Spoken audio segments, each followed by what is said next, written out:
last time on Tale of Gielinor. Alright, so, hey!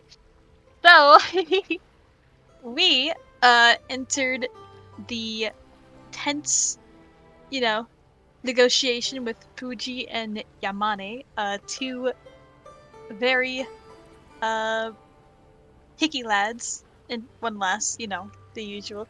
And eventually we kind of learned that there is the existence of manticores.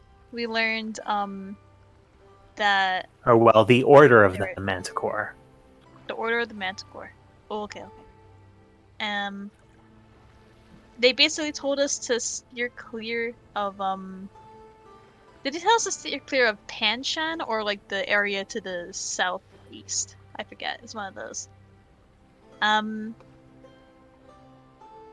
yeah, we were able to salvage some dead sea lion bones in order to, make a convincing trade.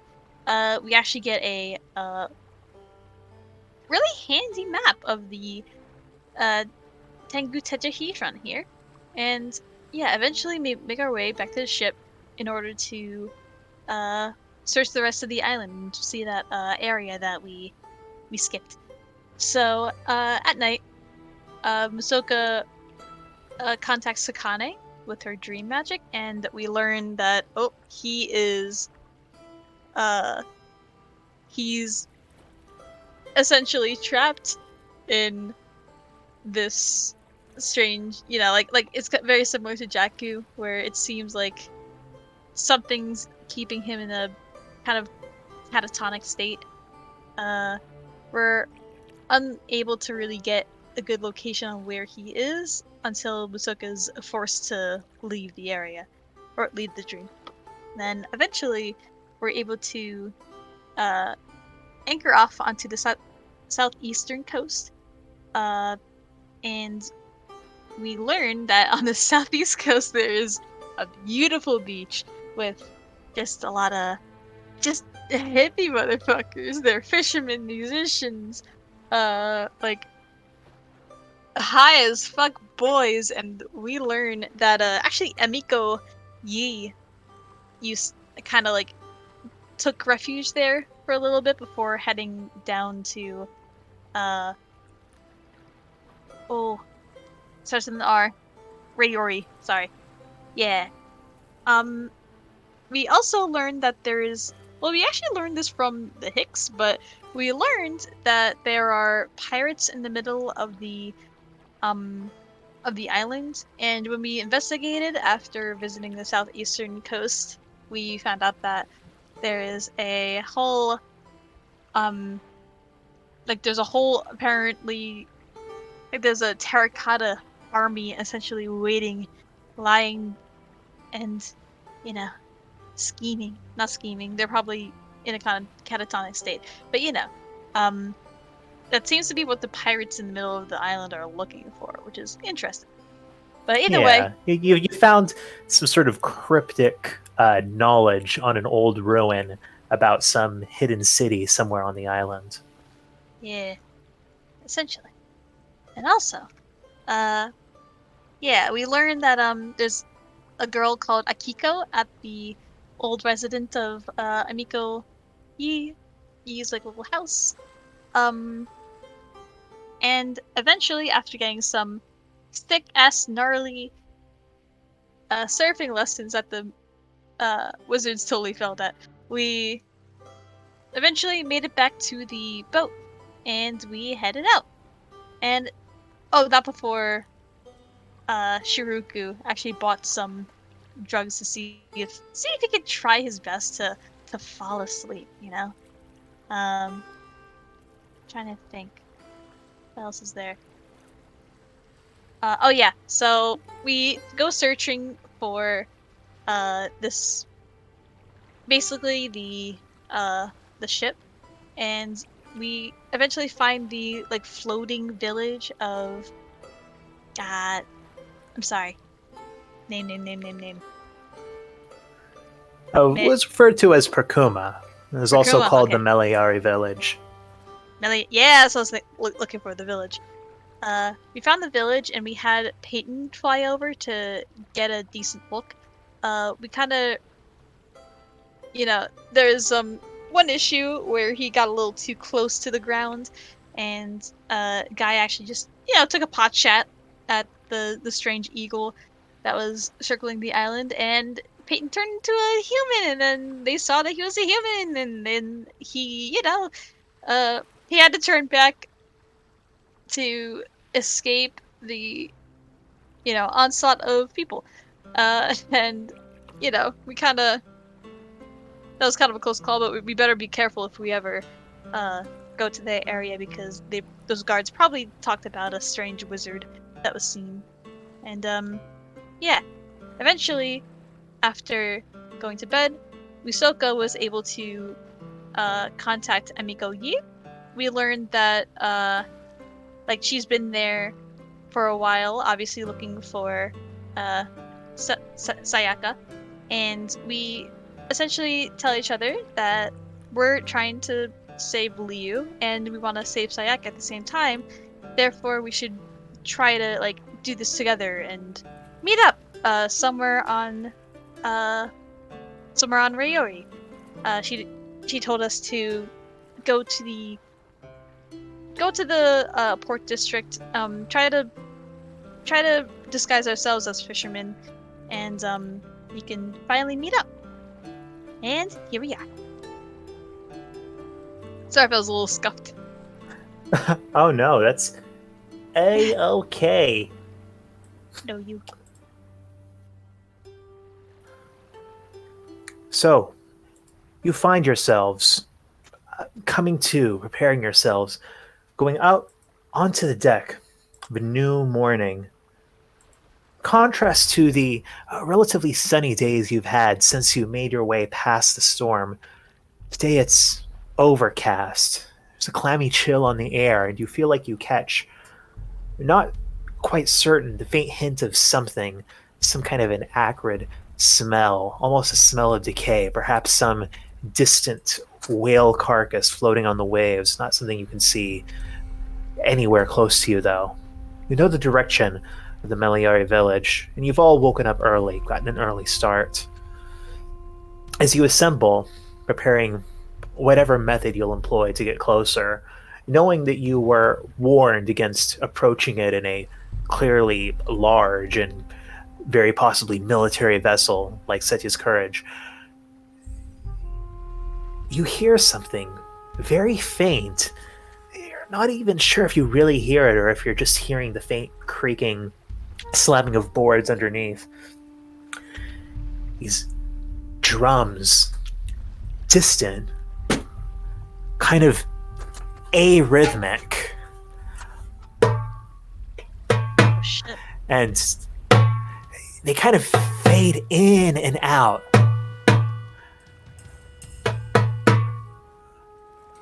You don't all quite seem to hear them at the same time, but you do, and occasionally accompanying them, you think you hear these slow these low chuckles, almost echoey laughter. This continues for maybe about 10 minutes, fading in and out before those sounds fade away. Yeah, I guess while it's happening, Fukuro would take out his spyglass to see if he can see anything. Sure, roll a perception check. Advantage or Sure, but it's... Yeah, you can roll it with advantage. Yeah, you take out the spyglass, scan the horizon, every angle on the ship. You don't catch sight of anything. You're not sure what this could be, how far this is carrying from. It's hard to pinpoint a direction for it. There's no way of telling it's like coming from the water or something. We're really not sure. The hell? That was bizarre.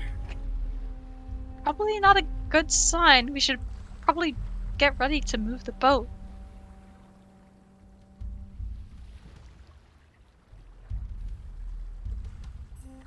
Um, well, where would we move the boat to?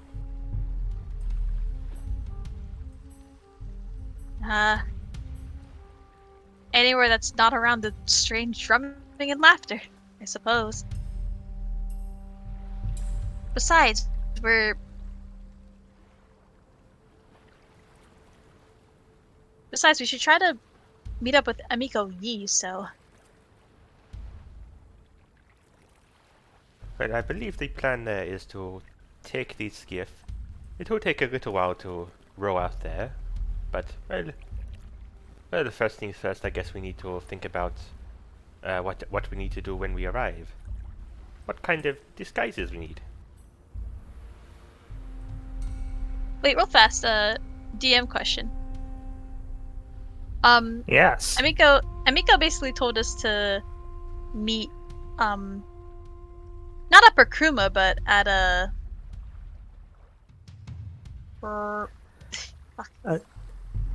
It was at Perkuma. Rayori? Oh, really? Okay. Yeah. No, she didn't tell you to meet at Rayori. She said that she was coming from Rayori. Oh, to Perkruma. Okay, I'm sorry. Never mind.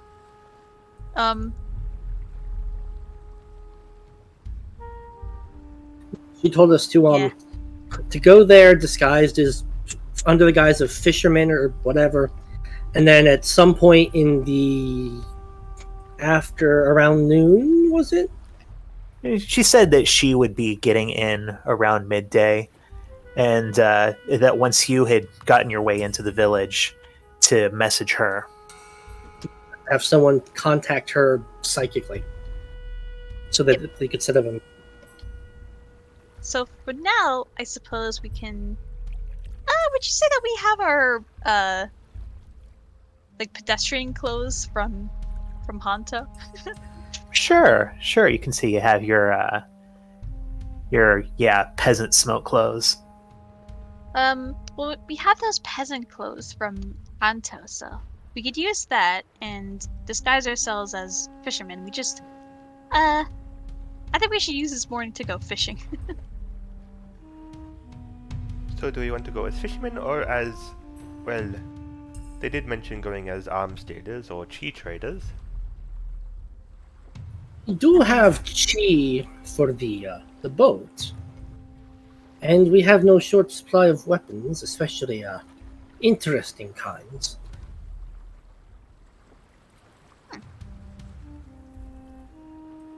And if we pass ourselves off as traders such as those, maybe we can score ourselves an audience on the Dragon's Fate itself. Thinking further ahead. True, I feel as if arms dealers would, well, have a better chance of getting on the Dragon's Fate than, fishermen. Yes, I think the Meliari themselves are more interested in the fish probably, but I don't know if they're the ones who are interested in the arms dealers. Although they could be.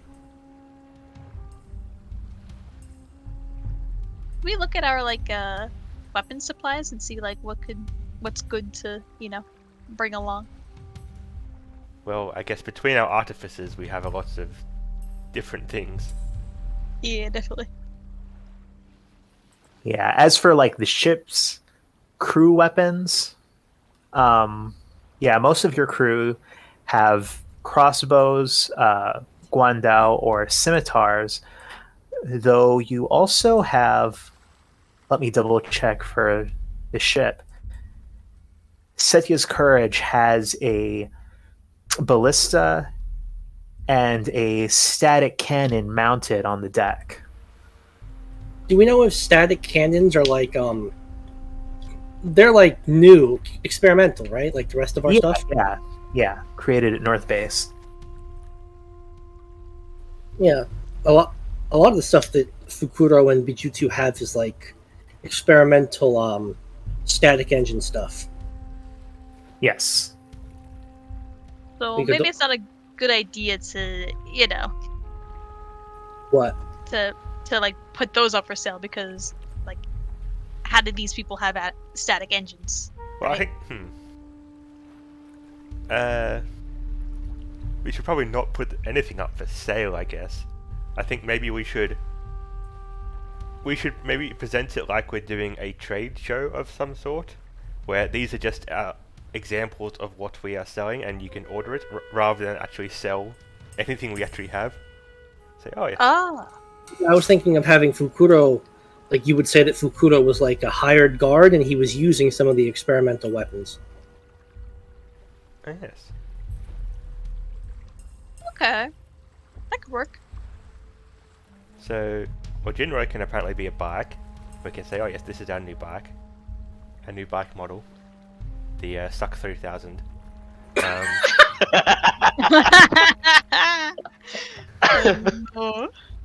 Name now, you can't take that back. Sorry.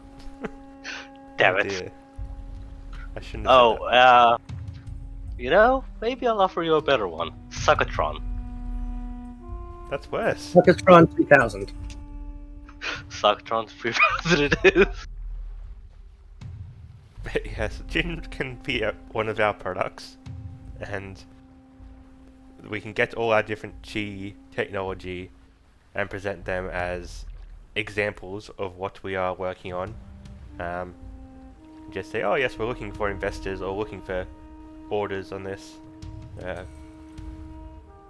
And Fakure can be a guard, like you said, or a test person. Bijutsu can be our expert, because she kind of is.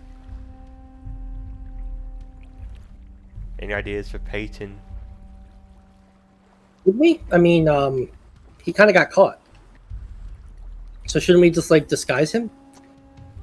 Definitely disguise him. Like a lot disguise him.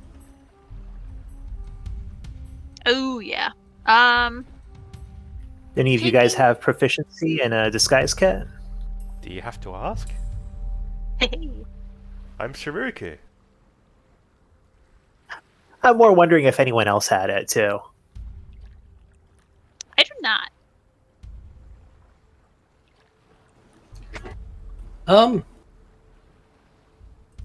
No, never mind. I'm about to say, I think old Fukuro did. No, Alistair does, but Yes. Unfortunately, I don't have any spell slots, so I can't use the best spell. But oh well.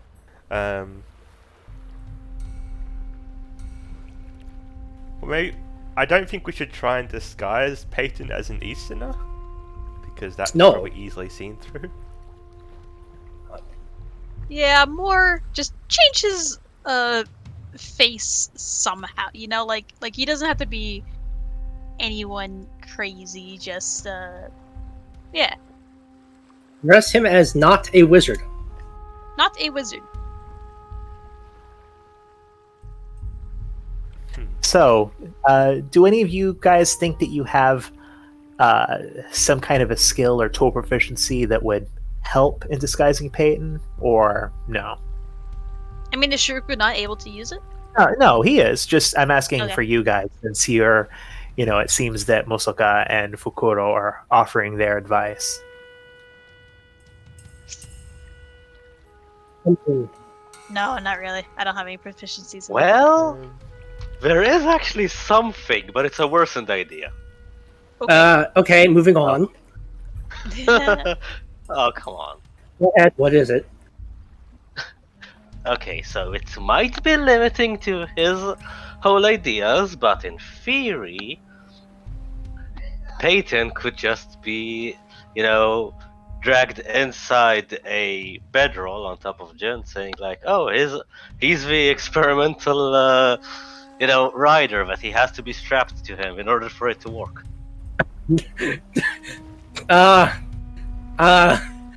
I think Acer's saying no. I know. With the dots and That's- shit. I know. Don't have to go. Don't The go it. ellipses are strong with this one. I mean, that does give me a different idea that maybe Peyton is an old man daredevil who rides a bike, but I don't know. That's appropriate. Oh my god. No, because then he'll end up getting dragged into something where he has to prove that, and that won't go well.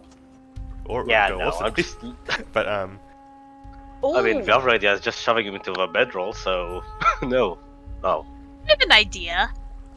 Does polymorph, is that only a thing that works like animals? Like, can you polymorph into like a different person? It also only lasts for an hour. That's Yeah, it a only Yeah, lasts and I for an think it is hour. actually animals. Yeah. bit. But yeah, I guess Shiriko, if you're going to try to make up a more permanent disguise for Peyton, go ahead and roll your disguise kit. And I'd say that's either intelligence, wisdom, or dexterity. Okay. Have lovely disadvantage.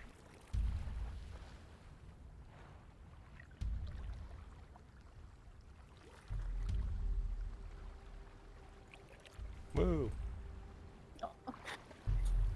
You get out your makeup, your creams, and your putty. You try to doll him up a bit. When you step back, I mean, he doesn't look the same, but he also looks fairly obviously like someone in some kind of a disguise. No, man.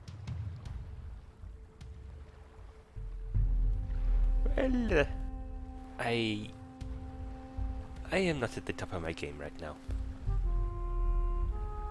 Ah, jeez. Wait, it's a little, it's a little strange, but he could always wear this gas mask, but I don't really know a good reason to explain it. He has that disease that was going around last year. What was it called? Well, Chick disease. considering the people here might have just come from Hanto, wearing a Hanto mask, well, some of the people here at least, maybe wearing a Hanto mask isn't the best idea. That's fair. True. I briefly considered maybe him wearing your Komoso basket hat, but I think that would be even worse for Kuro. Fukuro looks up at his basket hat that he has, yes, been wearing this whole time. Including when he was surfing. How did it keep on his head? You don't know, but it did. Magically. Magically, of course. No. Disguising ourselves as Komuso would actually be a terrible idea. Or just him as a Komuso. Okay, how about... Though you do know that Komoso generally don't talk. Yeah. Yes, but How about sorry. they're also generally monks and shit like that. He is wizard. That is very different from monk. He doesn't need to do any monkey things. Monkey. Yeah. Well, I was gonna suggest, like, you could just borrow, plain old clothes from, I don't know, some of a crew. They have spare, right? I think That, the only problem- don't look vanquards.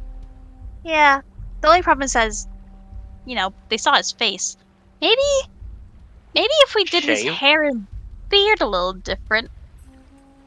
I don't want to ask him to shave. It is the only way. Well, how about we put some kind of mask on him? What about, I don't know if this is canon, but what about one of those, Tengu masks?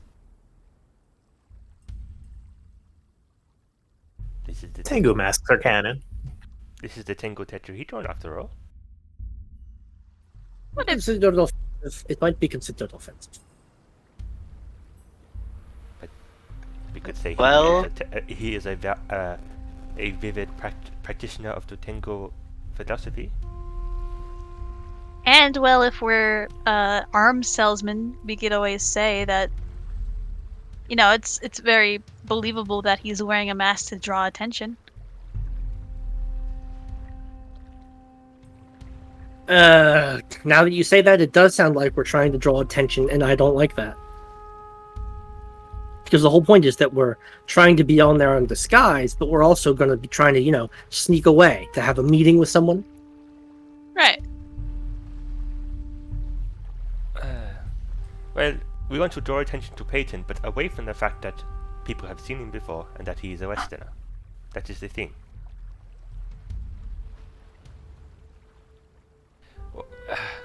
There is still always my mask. Oh yeah. Can you take that off? Yes, and it does indeed take it off to reveal this Terminator style face. Cause obviously. Oh. Obviously. Wait, what kind of face? You know, like the Terminator without, well, the whole face thing. Oh. Yeah. So your mask is kind of like a samurai thing, isn't it? It's an Oni mask with sunglasses, yes. Kinda attracting now that I think about it. I mean, maybe Peyton can adopt some kind of persona that fits with that. He is our esoteric advisor. You know, wouldn't it just be easier to say that he's like a Western advisor in Western magics, since that's exactly what he is? Yeah, it's just the issue of the guards recognizing him. How? Look, I'm gonna say this, okay? When you shave, you are a completely different person.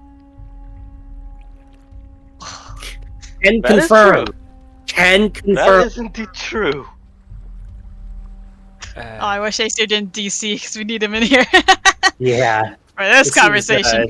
This is a hard conversation to have without the person who's supposed to be here. Wait, Yeah, he's DCing right now. Fuck. well, how about as a as a How about- as a temporary Yeah. idea? Sorry. Before, We can even say that, you guys come to a decision, and we can switch to you guys starting to make your trek across the ocean.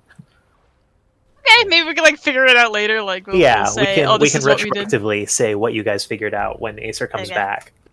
Yeah, sorry about that. This is So, odd boy. after a few more minutes of debate, you finally come to this brilliant, surprisingly simple solution that all of you are 100% on board with. Hand claps are had all around. There's a cheer from the crew.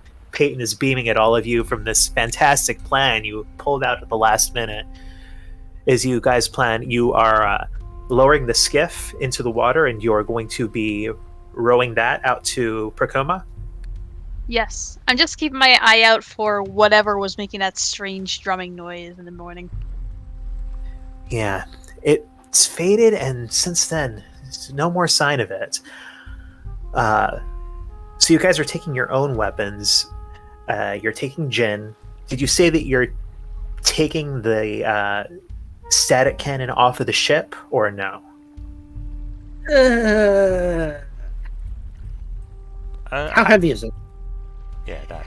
It's I think- fairly heavy. You think that it'll still fit in your boat, in your skiff with all of you, but you also know that it'll make things a little bit more unwieldy.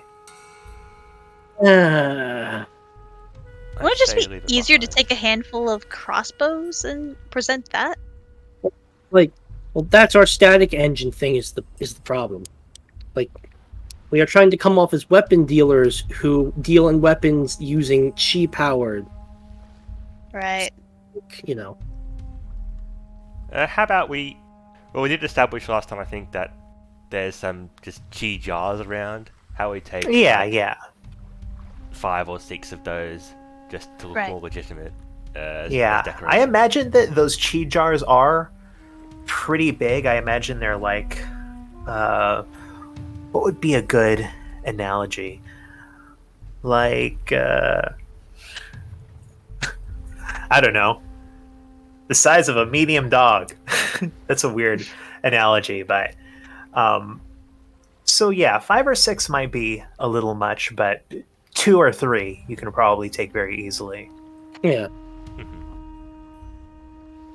And yes, we So- have all our artificers stuff and etc. So, fully loaded up, you lower your skiff to the water, each descend. You begin the process of rowing out over this relatively placid ocean towards Perkuma. I would like a seafaring check from Bajutsu and I'm assuming that Jin is the primary rower, and an athletics check from Jin. All right. Sure. 1 second. Roll 20 is being a little, Ah, fuck. Oh, you meant athletics. I There you go. accidentally. Yeah, athletics.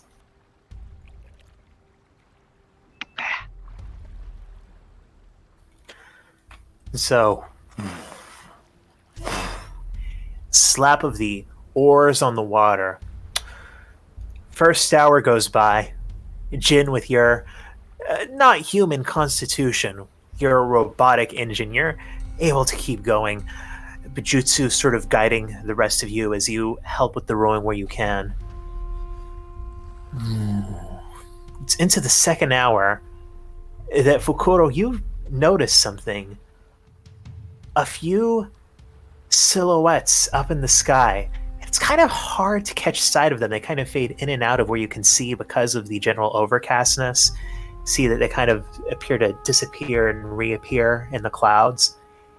These large winged, you're not sure if they're some kind of eagles or condors or what. Do they appear at all humanoid?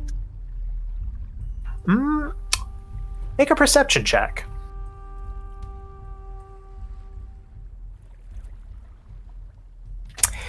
It's kind of hard to say at this distance. They look big. They look winged. Hard to know. Can he spot them more than just their shadows, or more than just a silhouette, or like are they getting closer any? About 5 minutes go by from when you first notice them. You keep looking up. They don't seem to be getting any closer. But they do sort of seem to be circling.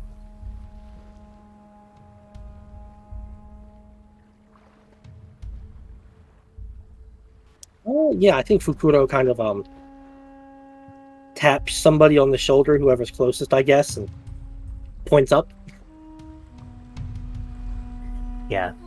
The rest of you, when he points this out, do begin to notice these silhouettes passing in and out of the overcast clouds.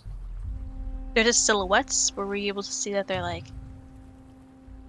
Yeah, they're high enough up and the visibility is poor enough on this morning that it's hard to make out exactly what they are, how big these bird things are. They are circling. But, there might be something in the water. Can I at that, can I like, this is a little awkward, but can I like dunk my head underwater and just like take a peek? Underwater? Yeah. Just to make sure they're not like circling some kind of a dead carcass of a whale or something like that. Yeah, sure. Musaka, you lean over the side of the boat, stick your head in the water, and through the darkness, you sort of, lose visibility a couple dozen feet down, and nothing in the immediate vicinity. I kind of poke my head back up and just say, I don't see anything in the water. Well, I think we are still a fair ways away from them. Maybe we should steer towards that direction? I don't know. Hopefully. I think we should continue going in the direction of the thing that we're going towards. Yeah. It shouldn't be a huge issue. They just seem like weird birds. How about we divert our course slightly? You keep an eye out with the spyglass for Koro. Just close enough to see what is happening. Sure, though I'll try to make it not too obvious that I'm spying on them. But they're birds for Koro. You don't need to worry about them. They are bird-like. Remember what we were told about the Chimeras. Right. So, As you start diverting your course slightly, Fukuro, you are keeping an eye on them through the spyglass. And make another perception check with advantage for me.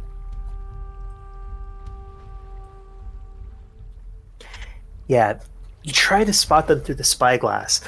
In seeing them through that, you can pick up that there are actually, it looks like a couple different sizes of these flying things. Sort of smaller looking ones and then much larger ones.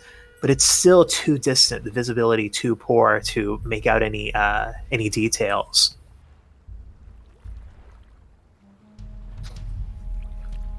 So you continue to row.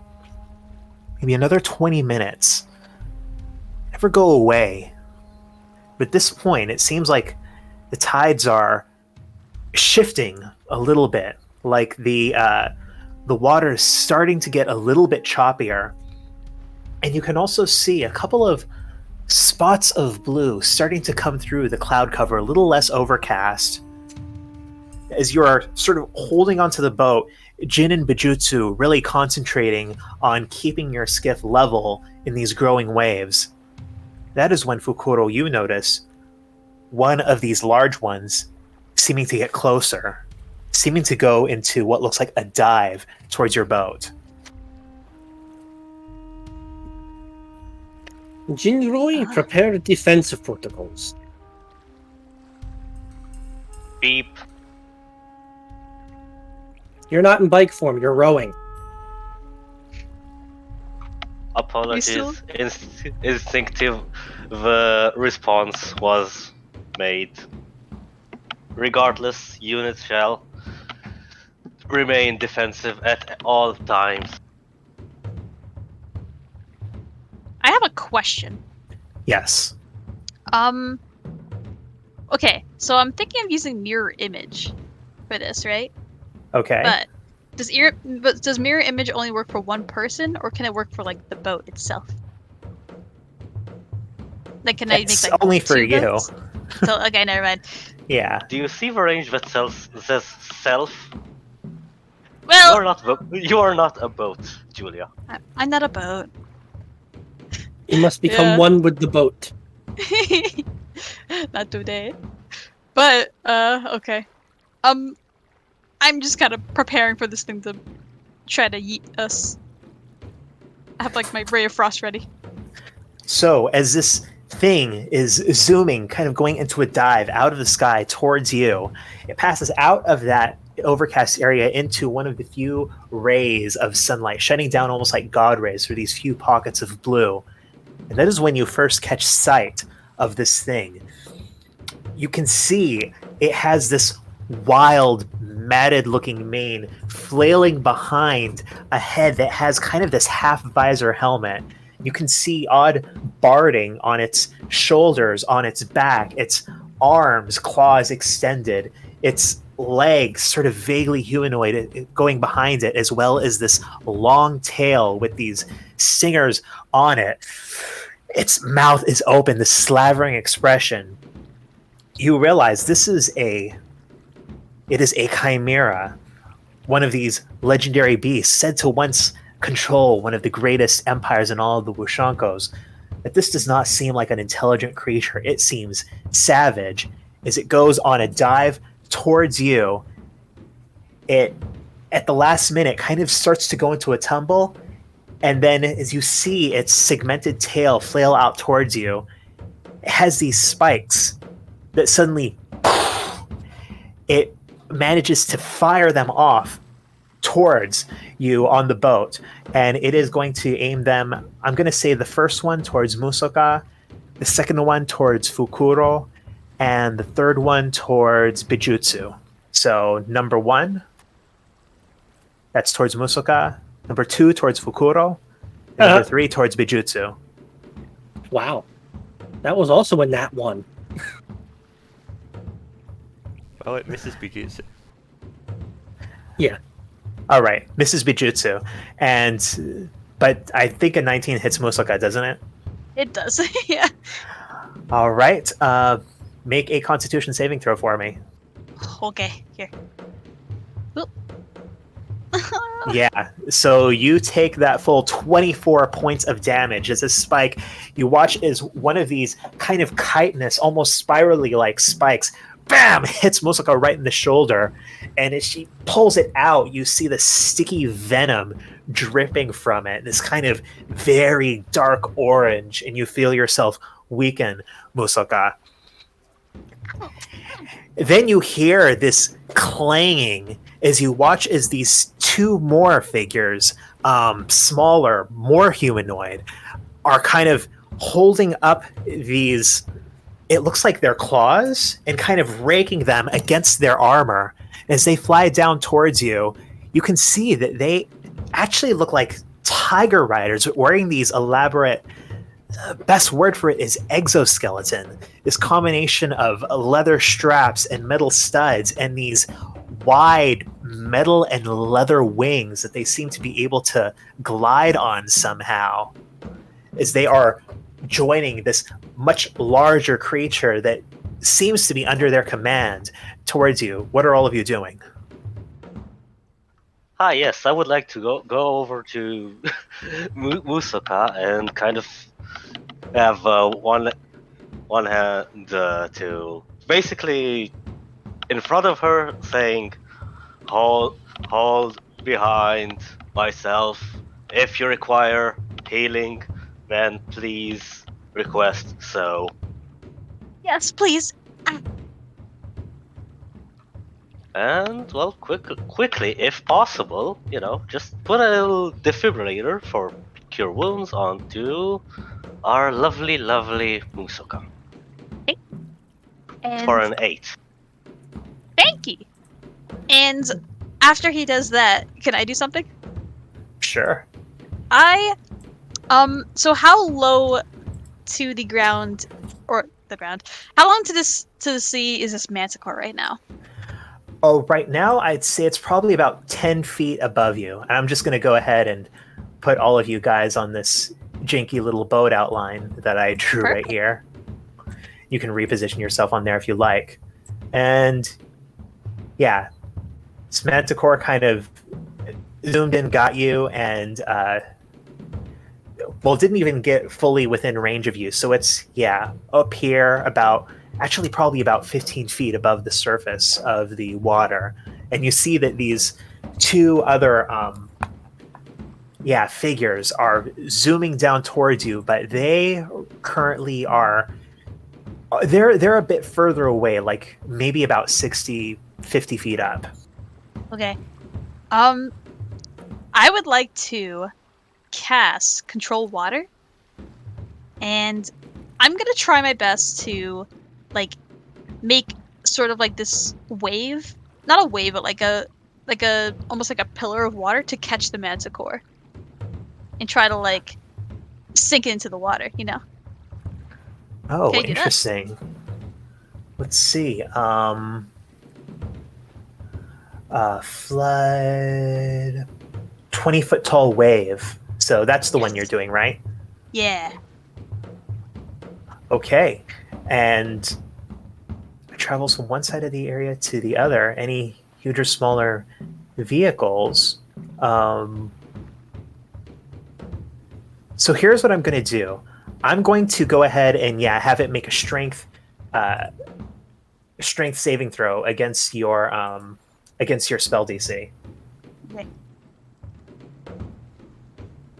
That is a fail. That's a what? You watch as this pillar of water just rises up out of the ocean, and as this huge beast is just hovering there, it crashes down and brings him deep underneath the waves.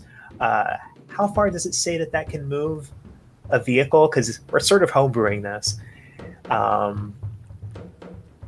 Carried with it to the other side, one side of the area to another.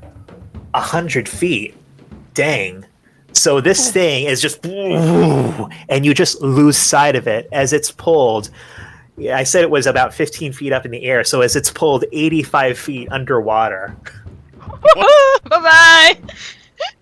And can I use also use it to kind of cause a current and just move the boat forward, or is it that the end of my turn? Yeah, I think you'll need to use your action on your next turn to make it do that. Yeah. Is it action Okay. or bonus action? Probably action. I mean, it's Yeah, an OP it's spell. action. Yeah. But So on you your don't next, need to, you don't need to cast a spell again, so you don't need to use up another spell slot. Yeah. yeah. So on Just the gotta next do turn, you can use your action to do that. Everyone else, or would you guys want to roll initiative for this, or do you want to just popcorn it? I think. We already started popcorning it, so Yeah. All right. So everyone else, what are you guys doing? You see these two figures ascending down towards you. they're gonna attack us. It's pretty obvious, right? Seems like it. Well, so Bijitsu, let's see. Actually, someone else go first. I'm still looking. Fukuro, Jin. Oh, I get another turn besides healing Misoka, or did that like? Oh, count? you already healed Musoka. Sorry. Yeah. All right, Fukuro.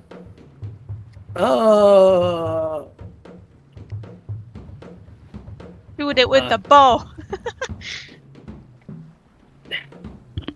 Sure, why not? Actually, I think he's gonna hold his action so that if one of them attacks anybody, he's just gonna fire off a couple shots with his bow. All right. Okay, Bijitsu is gonna go. I can't try and do a voice. What the fuck is this thing? And that's Bijitsu, isn't it? And she's Oh, going to yeah. shoot it twice with her abacus crossbow. All right. The one of these human figures flying. Oh yes, Humanoid? yes, I should have specified that. Yes. Yeah. All right. So I'm just going to say that it's the lower one. She fires off these two shots. Boom, boom. And you can see it kind of impact each of its shoulders. This figure kind of goes into a bit of a tailspin for a second before righting himself. Those both hit. Seem to take a fair bit of damage from it, surprisingly enough. Well, not surprisingly, but I feel like you face a lot of monsters that don't take the damage you think they will. Yeah. Anyways, Shirako doing anything? Sure. Or Peyton? Oh, wait. Nope. Is Acer still not here? He's here. Well, Shiryu first is going to. Yeah, he's going to point a finger at one of these guys, and because I guess this is his thing, he's going to try and message them.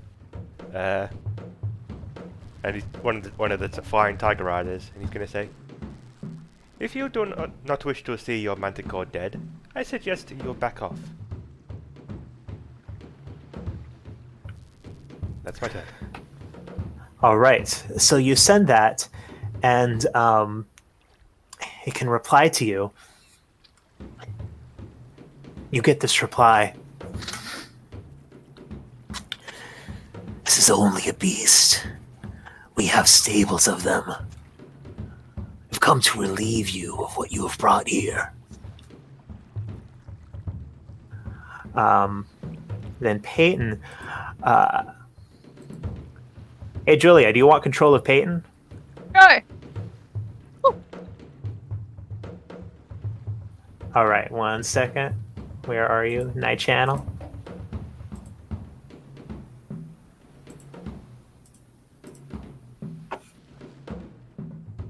So, I'll say you can come around controlling him on the next round so that you have a minute to look over his sheet. But what he's Yeah. going to do as he sees them approaching, he's just going to toss a firebolt towards the one that Bijutsu already hit. But you watch as it just goes wide, errant, doesn't manage to hit him. Now, these two, you get closer, tiger riders are approaching you. You see one of them zooming down, and you can hear it just raking its claws, which look as if they're somehow made of metal, rhythmically over the ridges of its armor.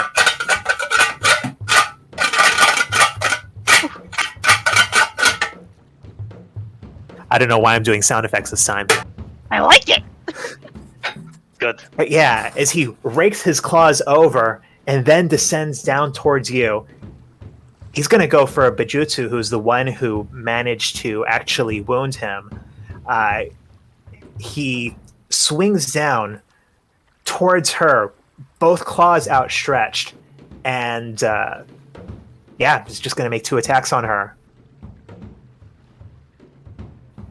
Two slashing attacks against Bajutsu before he uses his bonus action to disengage and lifts up another 10 feet into the air. What were you going to say? Well, they both hit. Wait, what's this? It takes a venal wound and bleeds out? Yes. Okay. So as the one of these like digs deep into Bijutsu's shoulder, she kind of pushes a hand to it, and you can see that she's bleeding pretty badly from there. So at the start of her next turn, unless someone uses an action to bandage her up, she's going to take 1d6 damage. The second one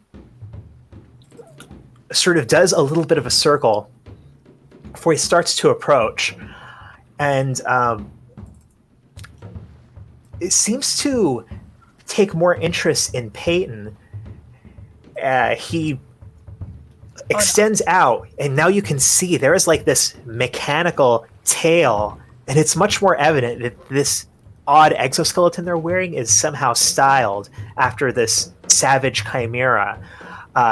This tail curves out, and you can see there is this dagger coated in some kind of a smeared darkish fluid, and that is going to stab right towards Peyton. And and he sort of extends out his claws and slashes at Peyton for good measure, before he also disengages and rises up another 10 feet into the air. Hang on. Oh, okay. Stop. So, is this like accurate with ship, or am I technically not in range of this? You're in range of him when he attacks Peyton. Oh, good, because he can't disengage regardless if he tries to fly away due to Sentinel. Okay. All right, so you have to make an opportunity attack first, right, and hit. Yes, but... Oh, unfortunately, you watch as Jin tries to stab towards this creature, but it manages to sort of do this twirl and get out of the way, rising out of your range again. I did hold my action for if it attacks someone to shoot at them. Oh, that's true. I'm going to attack that. I'm going to shoot at that one that just attacked Peyton. Shoot at him.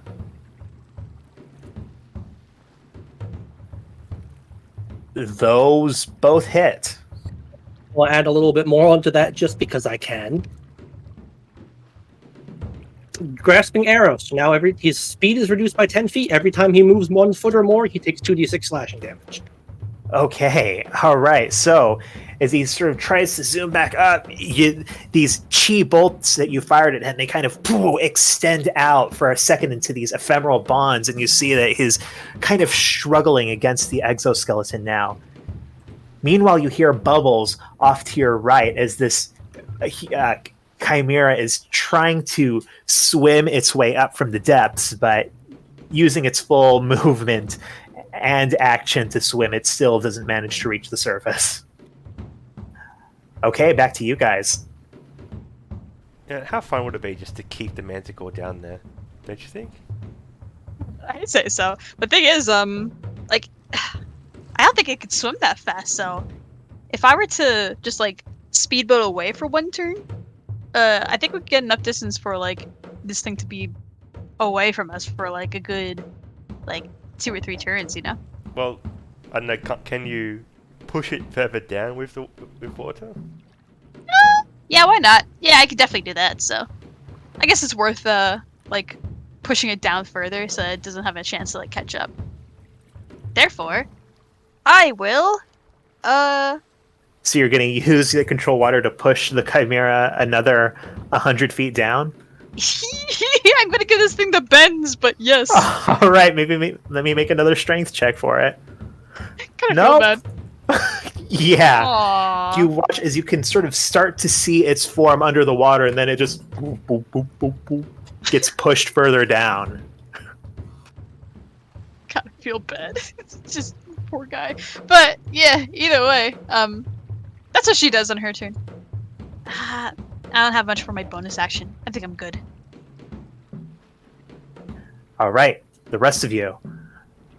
How about Bajutsu? Well, she takes 1d6 bleeding damage, I guess. All right. You want me to roll that, or you? I Okay, just you roll that. Too.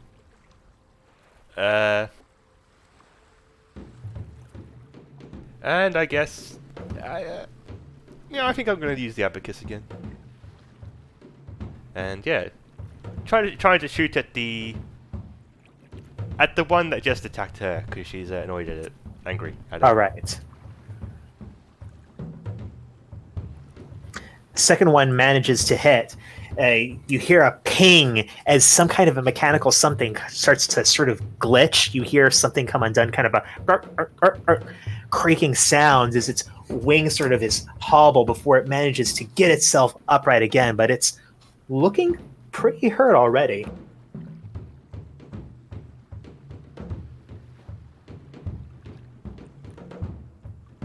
Does Jin want to go? I think he went next. Oh, sure. Let's have Jen approach this one. You said it was 10 feet in the air.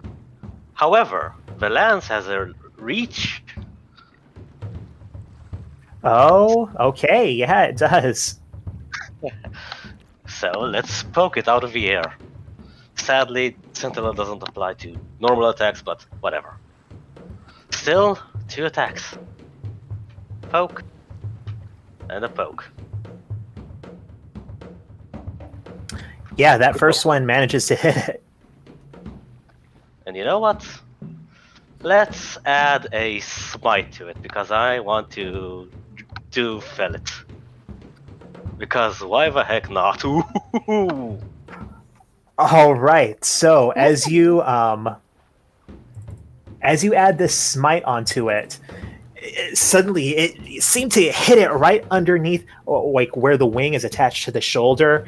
You hit flesh and you hear a bit of an in there, and then as your lance glows, it just seems to practically cauterize the whole wing and a good chunk of the arm off as it just goes blank and crashes into the water. Resistance is futile. He kind of stares at the other one, unable to, do anything else. That guy is no more. All right. Who hasn't gone yet? Me, technically. Since I held my action. So, yeah, I think he's just going to shoot that same guy again. The one that he shot. Or is that the one that just went down? Yeah, that's the one that just went down, but, I'm assuming you're going to shoot the other one. I'm going to shoot the other one, yes.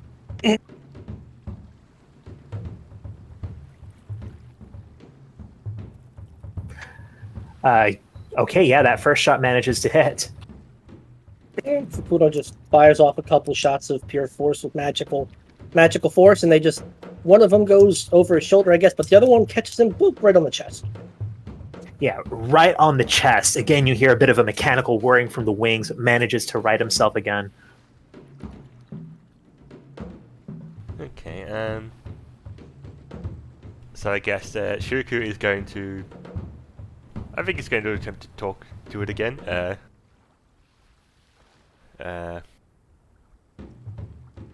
he's going to point it and the cast mage say, "What do you mean? What we brought here? What do you want with us? Why are you attacking us?"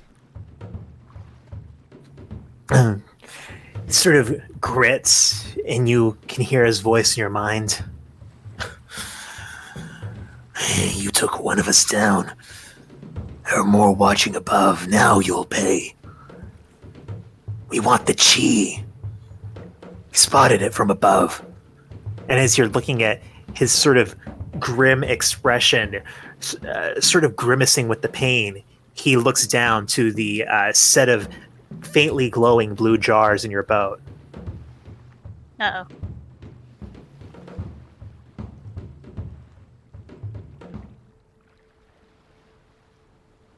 Well, that's Shiriku's turn.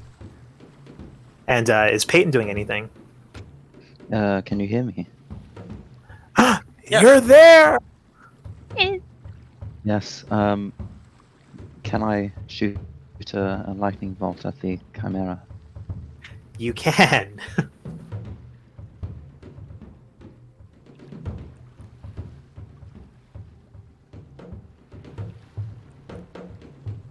Hell yeah. All yeah. right. You shoot this lightning bolt at him, and let me go ahead and make a dex check for him. Oh wait, that's the wrong one. As you do, he seems to almost anticipate this and kind of put himself into a ball, spin it around, and you see that it hits right into this rod on the back of the exoskeleton, and whoo, the wings spread out. If anything, it looks a little bit empowered by this. So go ahead and roll 8d6.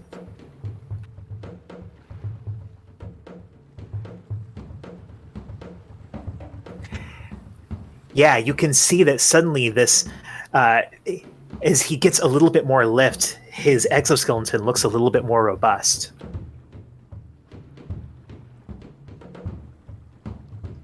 Huh. All right, and I think that is... Does Peyton have a bonus action or no? No. All right. So, as it gets to them, you look above, and Shiriku, it seems, sure enough, true to his word, you see another one of these large chimera and another, you assume, handler kind of emerge from the clouds. For now, too high up to do anything, but they are definitely approaching towards you. Meanwhile, this one, who has been, who is still sort of standing and not drowning or floating in the water like the other two, he is going to zoom in and let's see, who's been the biggest threat? I think he's going to zoom in towards Musoka and attempt to grapple. Uh-oh. Musoka, go ahead and make an athletics or acrobatics check. Man, that's a good roll for you, but still not high enough. You watch as he pulls her, grabs her underneath the armpits, uses his bonus action to disengage, and flies up into the air. Up. Oh, all right. In range. Yes, make your attack of opportunity. And you manage to hit him as he's going to try to take Musoka off. Suddenly he gets this jab with the lance right into the heart of his exoskeleton, and is not unable to take off. He's still got you grappled, Musoka, but for now he's did that count as an attack of opportunity in theory? It's I exactly mean, what it it was an attack of opportunity. But good. His speed falls to 0. Yes, exactly. That's what I'm saying happened. Yeah, Ooh. you see him just kind of now hovering just above the water on the side of the boat instead of seeming to lift off with you as it looked like he was planning to do. Let me go! Oh, Yeah. This other chimera is trying to swim up, but you can't even see it with how deep it is. All right. Now back to your guys' turn. Is it Musoka's turn? Sure. Oh, fuck. Okay. This thing has me grappled. I would like to... You know what? Since it's... Is it kind of like on the side of the boat or directly on top of the boat grappling me? It's just off the side of the boat, actually. So... Okay, I don't know how weird this is, but can I use Wall of Water to, what's it called? No, actually, no, screw that. I'm just gonna use Control Water to try to do the same thing with the Chimera, where I, like, get a pillar of water up and try to pull it in. All right. I'll make a strength for him. Oh, because you're a siren, Oh. you can't drown. Yeah, so. If Oh, it wait, does is pull it, me under, it's fine. Is it a strength check or a strength saving throw? I think this was something you made up. Oh, yeah, because we're kind of home brewing this. Yeah, because you Well- you need some kind of a. Well, the bottom one, Whirlpool, is a strength check against a spell slave. Athletics, yes. All right. Yeah, because the first one, it didn't have a bonus, it just had strength. But this one does have a bonus. So I'm going to go ahead and make an athletics against your spell save DC. Okay. Oh, No! yeah. And you watch as this pillar of water rises and sweeps over him. But as it goes back down into the ocean, you see that now, just looking like this very angry, wet cat, he is facing you down. See, he kind of bares his fangs and is this guttural hiss towards you. It didn't work! Okay. Ah, damn it, I guess that's the end of my turn, right? That was my action. Yeah. Yeah, okay. Crying emoji. All right. Who else is doing something? Shirako, Fukuro, whoever.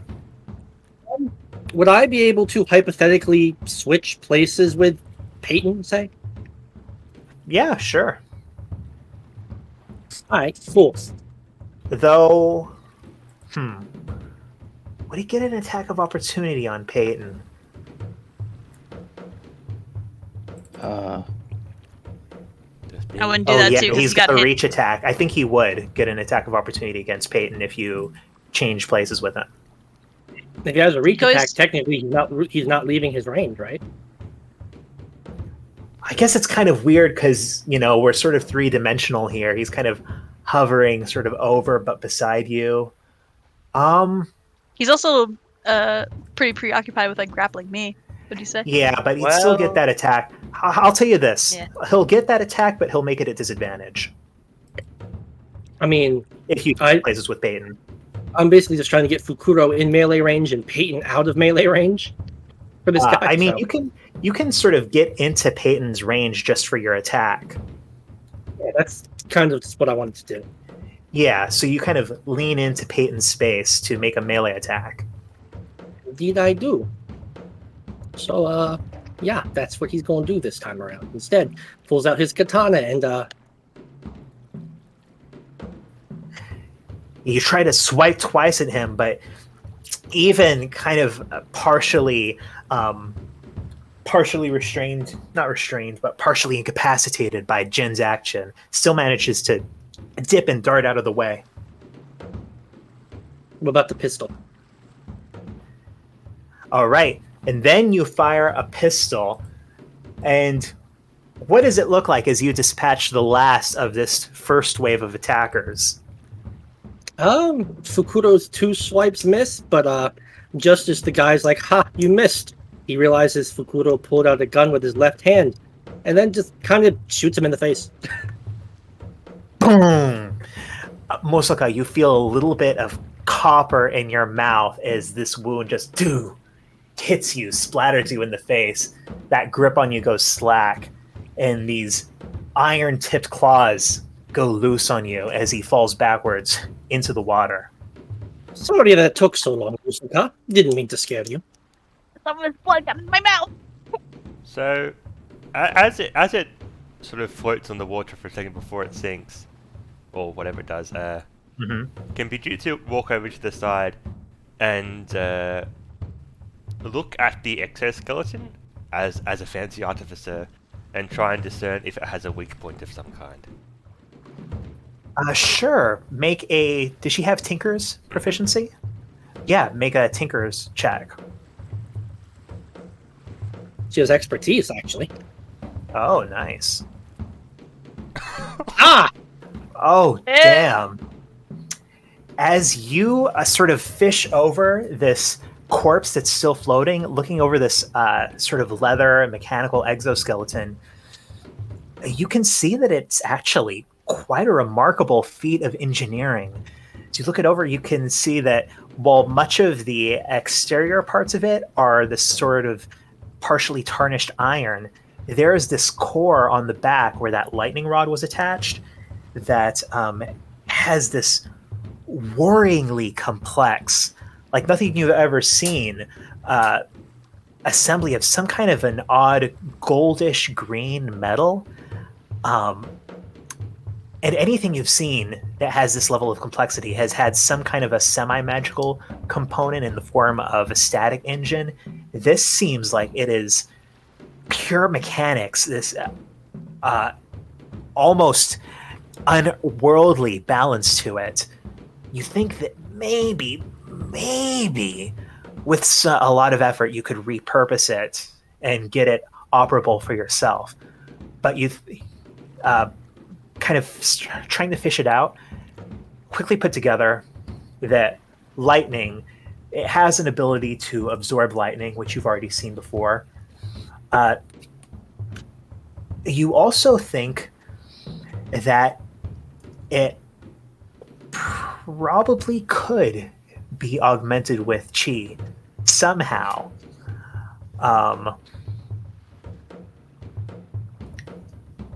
And you think that maybe if you focus all of your effort on the leather between the spokes of the wings, that it could help to disable the flight a bit more quickly.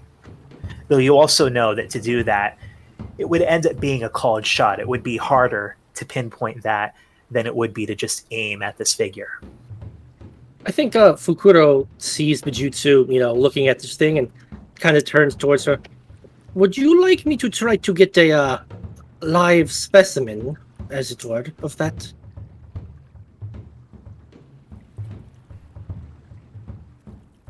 Well,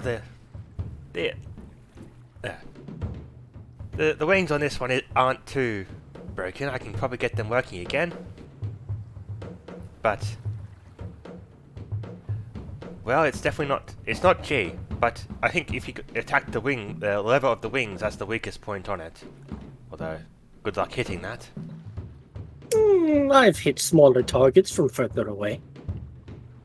With worse weapons, actually. So, Well, the more of these you can fish out, well, it looks like we could have a lot of fun with them. so basically, the water didn't really damage it any, or?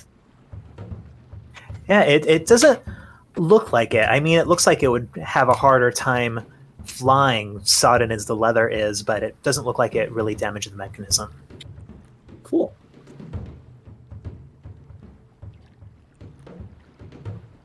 So that's Bijutsu's turn, I assume. And Yeah. Did you say she fished this one out as part of that, or is it still in the water? I'll say that she has it kind of secured to the side of the boat, but it'll probably take another action to sort of slip the dead weight out of it and bring it fully into the boat, secure it. Okay. I suppose unless Fukuro does that. Oh no, he just took his turn. Yeah. So does anyone else who hasn't taken a turn do something before this next wave comes in? How Jin high up kind are of- they? They are about 50 feet up. 50, 60 feet up. Are we in a new turn, or is it still the old turn? New turn. Do I have a turn? Yeah, you have a turn. Okay, so there's a new wave coming up. In that case... Should I DM you this? Sure. Oh boy. It's time to be scared. boys.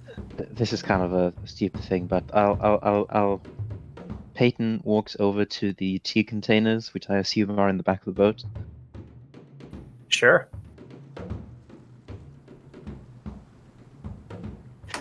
And someone else can say what they're doing while Acer is messaging me this.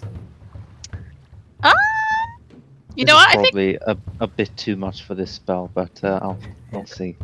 I think Musaka already took her turn. I think she did. Okay. Jin and Shiraku are the ones who still have turns to take. Well, if you want yours to take first, because I don't really have much to do while they're outside of my range. Well, I guess Shiriku is going to shoot at them with his matchlock, which I believe He doesn't get disadvantage on because he's only second level exhaustion. All right. Okay. And he is going to shoot at the Manticore. Or Chimera, I get mixed up, the big one. The big one, yeah. It's the... I mean, a manticore is what this thing is usually called in fantasy. This is the order of the manticore, but this creature is a chimera. Right, I'm trying to wrap my head around that. Okay. Sorry. I'm shooting it. And both of those are D&D, for the record. Does that hit? Goes wide. Too far away, too hard to line it up. Shuriku wipes the sleep out of his eyes as he just puts down his smoking gun. So, as you are focusing on this wave coming in, you watch as, before any of you can stop him, Peyton goes to the back and in one smooth motion tosses all of the chi overboard. What are you doing? Just trust me on this one. It's weird, because as he says that, it takes a second for his mouth to sync up with his words. So, I'm going to roll on, I think it's an insight check. An insight check for each of these to see if any of them picked up on what you just did, Peyton.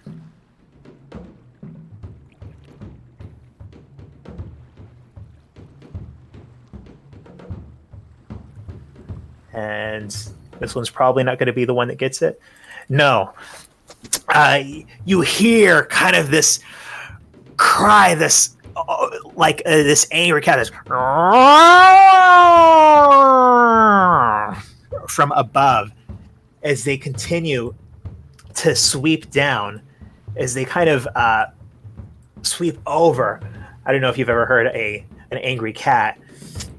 These two sort of they hover up in the air for a second before this larger barded chimera stops between them and once more aims out its tail and is going to try to fire, I think, 2 of these spirally spikes at Musoka and 1 at Peyton. Oh no. Oh no. Oh no. So Why, 2 at yes! Musoka Oh no. and the last one at Peyton. Yeah. Oh, So Musoka, make 2 Constitution saves. Okay. Where's my constitution? And Peyton, make that's- 1. okay. Okay, those are 2 successes, Oh. Musoka. So you take Oh. only 14 piercing damage. Okay. Does and- that double as my concentration as well? Make another one for concentration.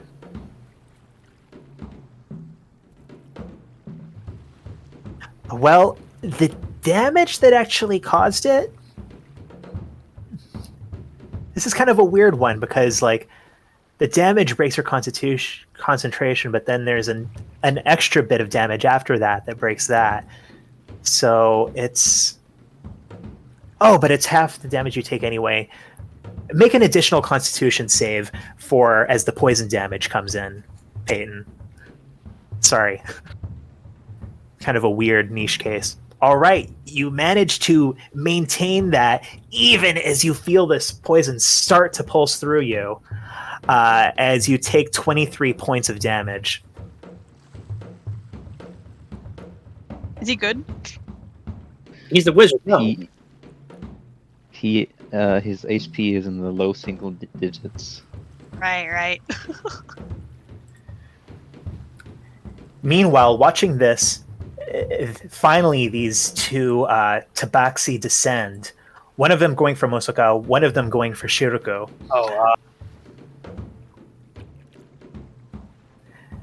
Are you going to try to attack one of them, Jin? Well, I was about to say I didn't do anything, but Oh, I thought you were starting to say something. like earlier, but we can go on, whatever. he didn't get a turn last round, is what he's saying. Yeah. Oh, Well, that's kind of the way It's- it goes. it's popcorn. Fair enough. Let's just Yeah. keep moving. So, anyways, they are both going to try to go for the grapples. First one against Shiruku, and the second one against Musoka. What the fuck? Okay. I'm not going to bother rolling against that.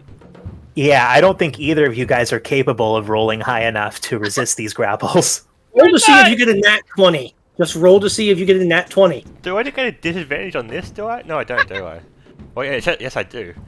Yeah, But, you would yeah, get disadvantage. Never mind. Yeah, so watch as they both grapple you guys, and as they get you underneath the armpits, they start to lift off as they both disengage.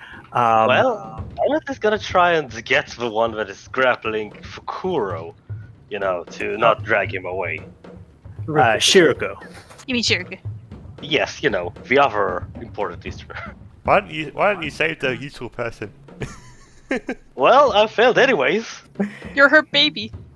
Yeah, you try to reach up to stop them, but you're unable to as they, flying more slowly this time, lift Shiruku and Musoka off the boat. Orders, All right. please. With that, it is back to your guys' turn. This guy is literally 160 feet below water, and his swim speed is 15, so I'm just going to put an X over him because he's not going to do anything. Poor guy. Rip. Wow. Oh, poor guy. He's going to try to kill us. Fuck him. He was, but he's like, a lion boy. Yeah, it would take him 12 more rounds just to swim up there, so he's out of the fight. He's gone. Yeah, I'll move these out of the fight guys over here. So, what are you guys doing? Yes, hello. I would like to go here and poke this one. Yeah, it is just barely in range of you. Well, I'll try anyways. Oh, One. very nice. Two. Not as nice, but the first one's very nice. Well, is it enough or not quite? I mean, it hits, but this is a new crop, and you just see it does a little bit of damage to him, but he manages to still keep a pretty firm grasp on Musoka. Ah, damn it. And that's the end of what he can do, really. For now. All right. Question. Yes. If I call my shot with Fukuro, do I get as many chances as he would have attacks? You do, yes, but each of the attacks, since they're a called shot, will have disadvantage.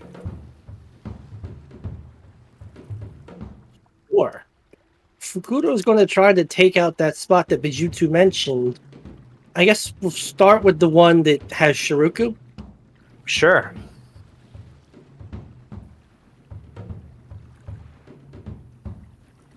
So you go for the first shot and you line it up, eagle-eyeing it, and boom! You hear a ping as you watch as one of these leather straps making up the wings snaps, and you see that wing sort of bends a little bit before straightening out again. It's still holding, but you think that this, like one or two more shots like this, and you could possibly disable the flight completely. All right, I'm going to take another one then. And you fire another shot at the other wing. Bing!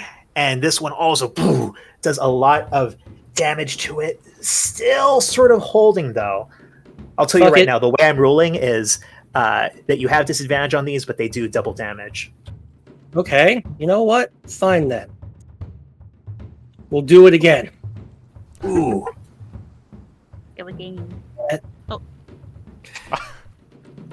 Does not manage to hit, but you get another attack action because 2 attack actions are part of your action. Do you want to roll botch for that? See what happens? No. Oh. No, I don't want him. But I do. Do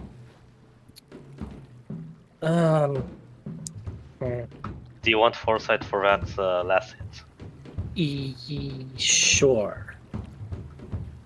Oh, I was just joking, but I mean, I'll spend a point of my own foresight to make that a hit. I mean, you could just let Shiriku handle it if you want. I'll spend a foresight to make that a hit. You're spending 1 foresight.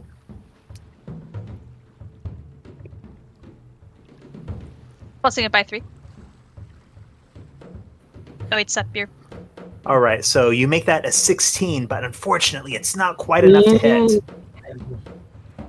I was actually just still debating whether to add 1 or 2, but Well, it was my suggestion, so you can take one of mine if you want to make it a hit.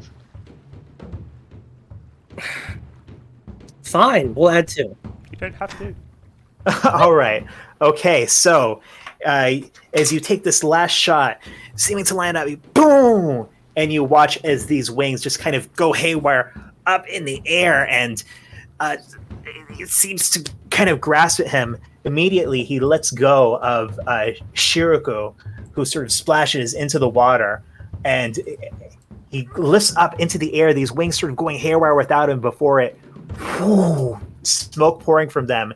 It dives straight down, and with this huge splash, he just disappears into the waves.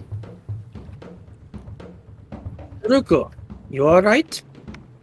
I am a little wet, but I'll be okay. Better wet than kidnapped, I'd say. It takes If more than I that to can- kidnap me. And I'm going to use my bonus action to reload my pistol. Nice. That's it. All right. Who's next?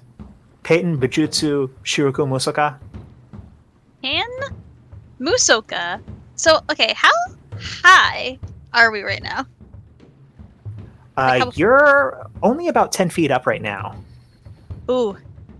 I hate to be a bot, but can I try to do the same thing and like get a pillar of water Sure. to pull him down? All right, I'll go for that. So yeah, the water, once more, this pillar rises up, and make an athletics check. And Damn it, bro! it drenches both of you. And you look back again. They seem to have the same MO. Just hisses at you. This.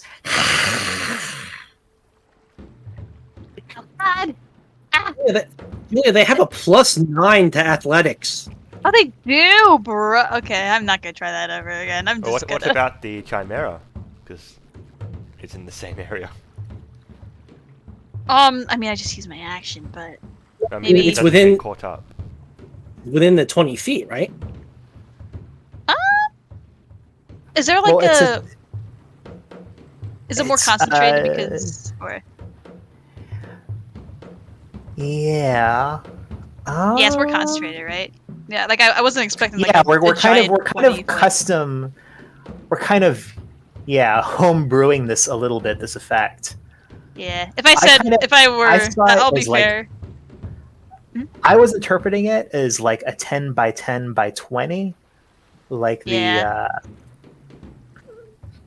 because it's sort of. I guess it's a 20-foot tall wave that extends the entire duration, but if it were the entire width, it would. I'll tell you what. I'm going to roll check for him, but I'm going to give this Chimera advantage. So we'll see how he does. Benevolent DM. Fuck. Oh. Yeah, you see it drenches the Chimera, but is still managing to hover up in the air. God, this thing has a grip. All right, end of my turn. All right. Shiriku. Let's see. Well, I think Shiriku is going to swim over here. Don't know if he even has to do that actually. And he is going to cast Detect Thoughts on this flying tiger rider, this Chimera cultist, or magical cultist. And yeah, I would like to attempt to probe deeply into his mind. All right. So more than just surface level, you're trying to probe deeply. Yes, so he makes a wisdom Oh. saving throw. Okay, wisdom saving throw. And Let's see. oh, Just Manages to save, just barely. Well, I can still get his surface thoughts. Yeah, the surface thoughts you pick up are this anger that you manage to dispatch several of their figures, especially rage over having lost one of their trained savage chimera. You also get the sense that there's some surprise there, that they were not expecting this kind of resistance from a bunch of schmucks in a rowboat. And get the sense that he's maybe thinking of making a break back to the Vertex. Can I tell why they want the G, or is that too deep of a thought? Get the sense that that's kind of a deeper thought. It's no longer the very first thing on his mind. Okay. Yeah, and that will be my turn. Although actually, I guess Suruku continues to he swims away and sort of hides under the boat. Well, hides on the other side of the boat. And that'll be his turn. All right. Peyton and Bijutsu doing anything?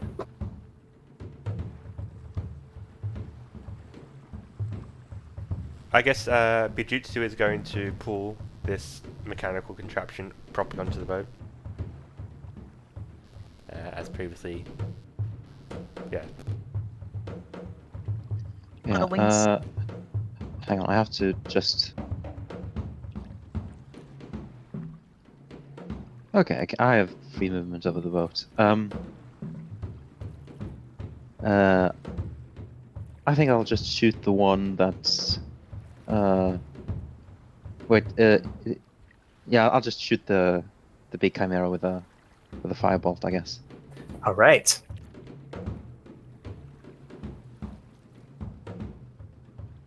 Oh yeah, that hits. Wow, what great damage! Yeah, conjure this fireball, send it flying towards there, and 2+2. You see a little bit of a singe mark on a bit of its exposed fur, and it lets out this roar towards you.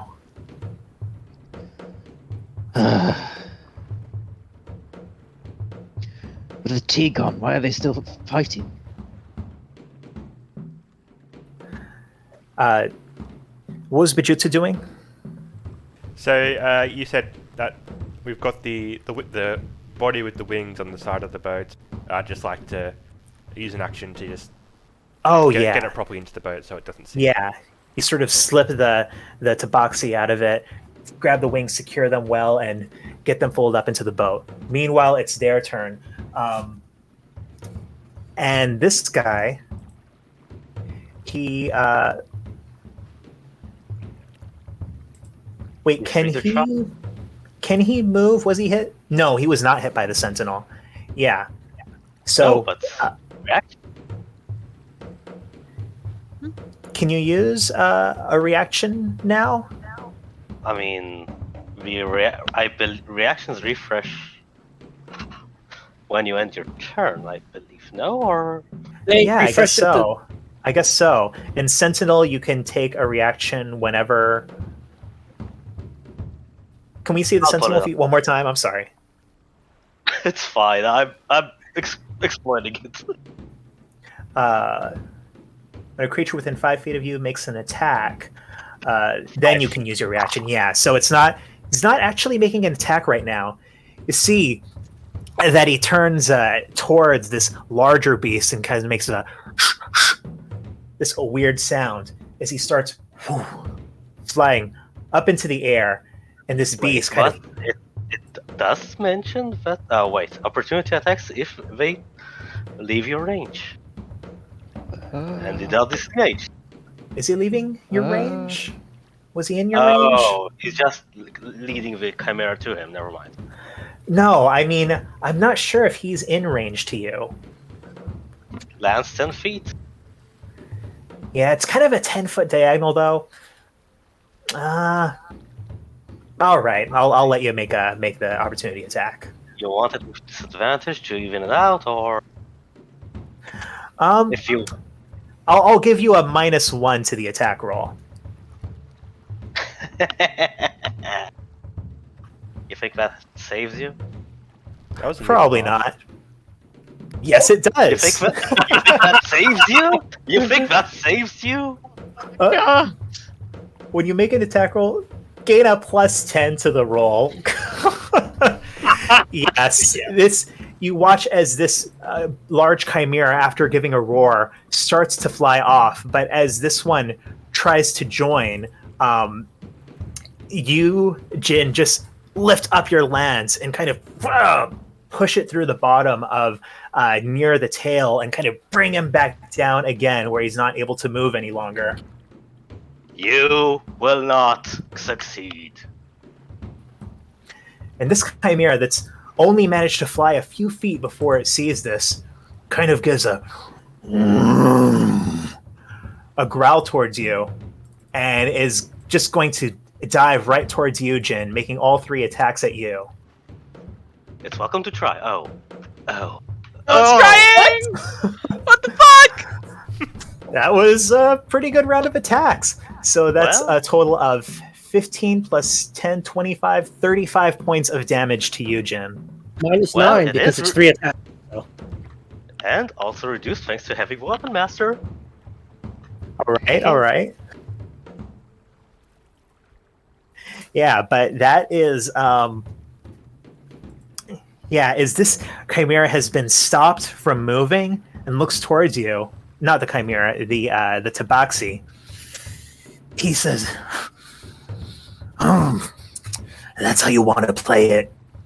Fine. And he holds out his hand, where now you can see very clearly, Musuka, as they're right in front of your face. His claws have been fully coated in these figured iron metal claws. He gives 2 quick rakes over your body. Oh, ow. Oh no. Hit, dude. Both hit. All right. Luckily, none of them were over 10, as you take 15 points of damage from this. And go ahead and roll 2 concentration checks for your water spell. Oh, true. Concentration. So it's Constitution? Yeah. Save? Or check? I forget Save. if it's a save or a check. Save. Okay. Save, okay. Is Those it are both over successes. 10? Yeah. Okay, cool. All right, and that's their turn.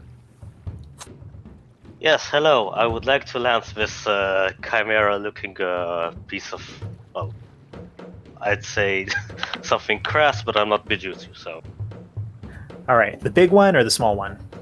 small one, just holding a. Yeah. Okay. How does it look as the second one of these manages to spear this tabaxi? Gilroy kind of gazes into it, his very being, like attempting to channel his inner, well, she-like protocols to lure him closer. And as soon as he takes the chance, he just pokes him through the chest, and well, it is done. And hopefully he'll try to catch Miss Musoka from, well, his grasp. But I think that's an action, so I don't doubt it. Yeah, Musuka, you fall from his grasp as he's impaled before he slips off the lance and sinks, weighed down by his exoskeleton, into the water. Can Shuruku, being in the water, go get his exoskeleton as he's sinking? Because he overheard Bijutsu talking about it? Oh yeah, Shiruka's got a good swim speed. So you swim down as this figure is sinking. Try to grab it, but you can instantly tell it's sort of the state you're in. It's going to be too heavy for you to stay at this level. You're going to have to try to slip it out of its grasp very quickly. So go ahead and make a sleight of hand check. Ooh. Okay, I'll only try once. You try, but you're unable to pull it down, and you feel like if you're going to keep trying, you're gonna just keep swimming down with it. Nope. Shuruku just abandons that idea and surfaces quite quickly. Yeah. And if Musoka Usoka's actually gonna try her best to fall in the water because Yeah. I think it's her plan is since she's so low on health, she's gonna try to like use the water as cover, if that makes sense. Like I don't know if these things can shoot into the water, but Just sort of, are you going to use your action to kind of swim underneath and try to hide? yeah. Yeah, sure, Let me that's gather fine. myself. Go ahead and I'll say make a stealth check with advantage because, you're very at home in the water. Yes. Yay! Yeah, you manage to dive down and you feel fairly confident that this last remaining creature can't really see you, tell where you are right now. Okay, good. So we just have this bestial chimera thing on our hands now, right? Yes. Yeah, you look up towards the sky, scan it, you don't see any more of these silhouettes. I think Fukuro is just gonna, in chimeric, just because he can, he's gonna like tell it, shoo, shoo, go home, something like that. Animal handling. Alright, roll an animal handling. Hell yeah. You try to shoo it, try to ward it away, and it kind of growls at you, seeming more confused than anything. What part of go home confused you? Go home! What, you too good for your home? And then as you say that, it growls back at you in this very primitive sounding form of chimeric. Need vengeance. Vengeance is a dish best served cold. It is a hot day. Go home.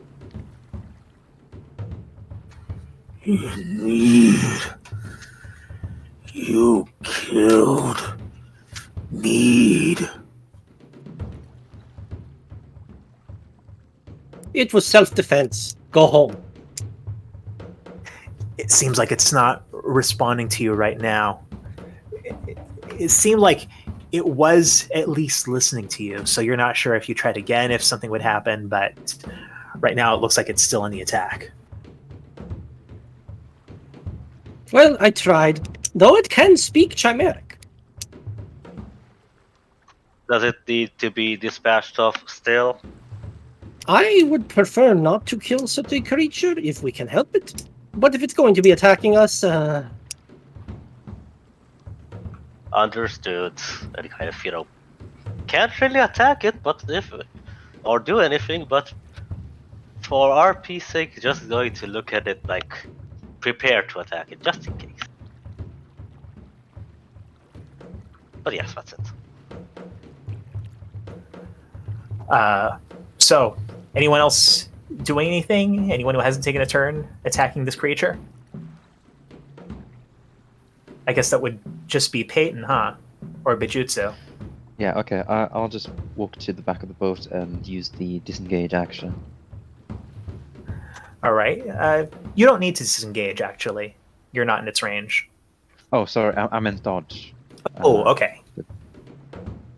Okay, I guess Bijutsu hefts extra credits and attempts to take another 2 shots.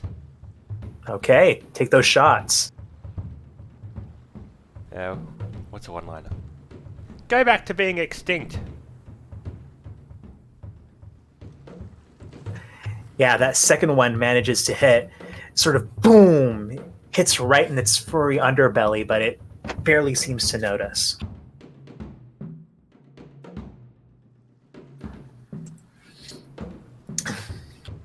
It kind of, as it hovers here, you hear it as it brings its tail underneath it, and you can see those spikes, these odd twirled bits of chitinous something with this orangish venom dripping off of them. You hear it saying, Fukuro, "Vertex stirs again." As it is going to fire, I think one at Shiruku, one at Fukuro, and one at Jin.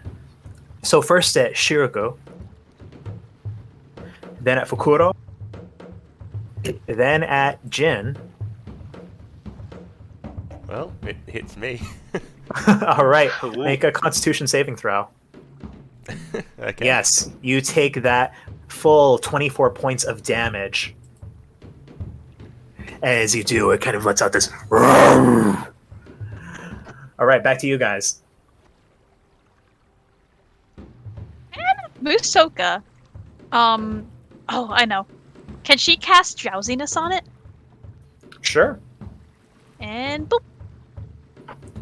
All right, Constitution saving throw. Has okay Constitution. Let's see,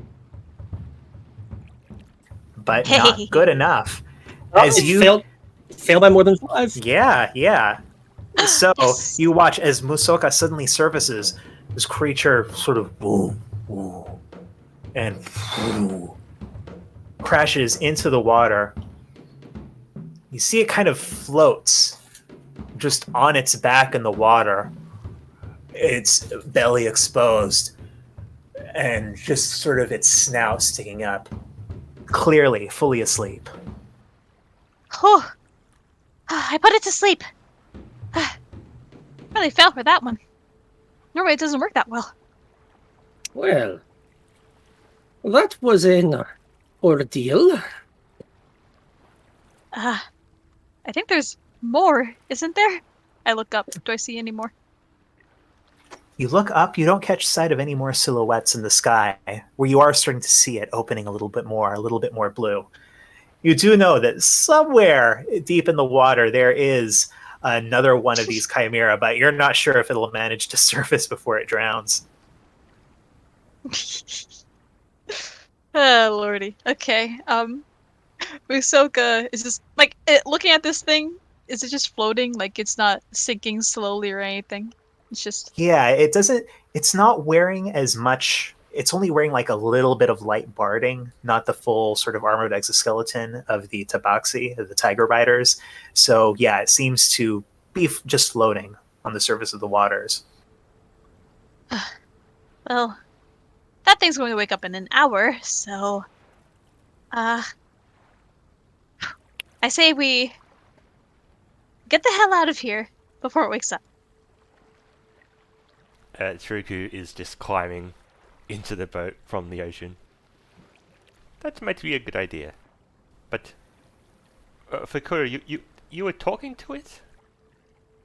Yes, I spend a lot of time around the tabaxi population in Yangshi, and I picked up Chimeric. Oh, right. What was it saying? It was saying how it needed to get vengeance for us killing its masters. I told it that vengeance was a dish best served cold, and since it was a hot day, it should go home. It didn't listen. Well, maybe when it wakes up, it'll listen. I don't know where its home is, but Oh, there is one way we could find out. Well, it did mention the Don't say it. I'll find it. I'll find it. The Top of a triangle. vertex. The vertex. So I assume that is its home. That would make sense. But, well, this is just an out there suggestion, but Musaka, you could visit its dream if you wanted, I suppose. I don't know if that's a worthwhile endeavor though. But considering it does appear to be intelligent. But it might be a waste of time and, well, magic.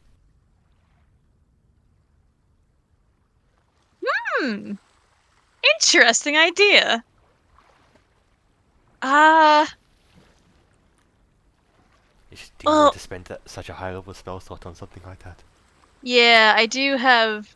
I am wondering if I might need the dream Yeah. spell tonight because of what's his name, Blue the Second. I might figure out where he is. And so- you've Excuse still got me. your control water up, right? I do, yeah. Excuse me, you promised Sakane 2 nights ago that you would visit him again. Yeah, that too. Okay, I'll probably save that. Not look at a Manticore's dream.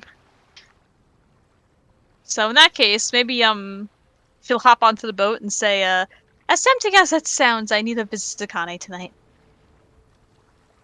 Understandable. I guess we'll just leave this thing here. It doesn't appear to be in any danger of drowning, so I say we could. I don't know how it's gonna fly out of the water, but it's fair. We'll let you think that. Let's go. And she's going to use control water to give us kind of like a head start, and for the rest of like the remaining minutes of it, just be a motorboat. All right. So, as Musaka gets to some heavy duty motorboating, Bruh. Jutsu and Jin continue to guide the boat along. Turns out, all in all, with this diversion, with your skills at the oars at navigation, to take a total of 4 hours from when you set out this morning to when you finally start to reach this assemblage of barges, of boats, of floating docks and platforms, and of, behind all of it, sort of looming, this immense gray freighter. You finally come approaching with its gun set up along the exterior floating docks and barges with their own. You seem to spot chi jars with people in these loose garbs of linens and silks manning them. The form of the Meliari village. With that, we'll go ahead and take a break. Setya's Courage, where you guys were deciding what you would do with Peyton when you finally arrived at Pergoma. So we had a few ideas, but now Yes. now AC is probably here. We can confirm it, I guess. We assume that you're not up to Peyton is not up to shaving. Yeah, I can just have the mask on. Mask? Right. We were talking about how One of the Hanto masks. Can't we just do that?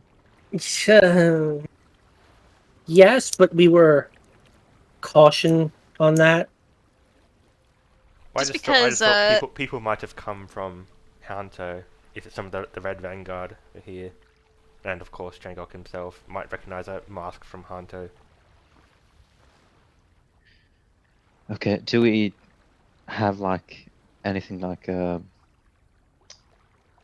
just like a piece of cloth I can just tie around my face? I did have one idea that maybe you could wear, because Jinroy's mask is a samurai mask with sunglasses. So what if you took the sunglasses off there and just wore sunglasses, and then and then dyed your beard and pretended like you're some weird Westerner? What? There's also a big debate over whether they'd shave you or not. No shaving. I'm just imagining. This is as far east as it is really possible to go, as far as we know. Like, none of these people are going to know much about Westerners. Well, you'd think. So what if you just put on some sunglasses, dye your beard like bright pink with temporary hair dye, and you just act like a complete weirdo, and everyone just goes, "Oh, that's Westerners for you."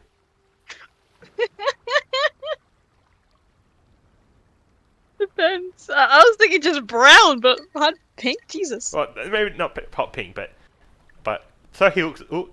The dye part is so he doesn't look the same as he did before, as in, yeah.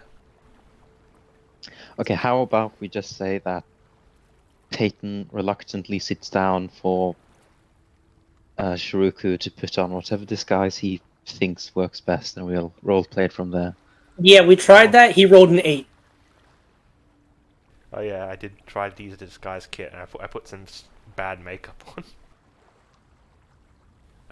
Basically, he looked like someone who was wearing a disguise, like a Halloween costume. So we had to come up with someone else. I do like the idea of just like wrapping his face in like a scarf, and maybe it's just like looks like a traitor, you know? Well, hang on. If it looks like he's wearing a bunch of bad makeup, we can pass that off as a Western custom as well.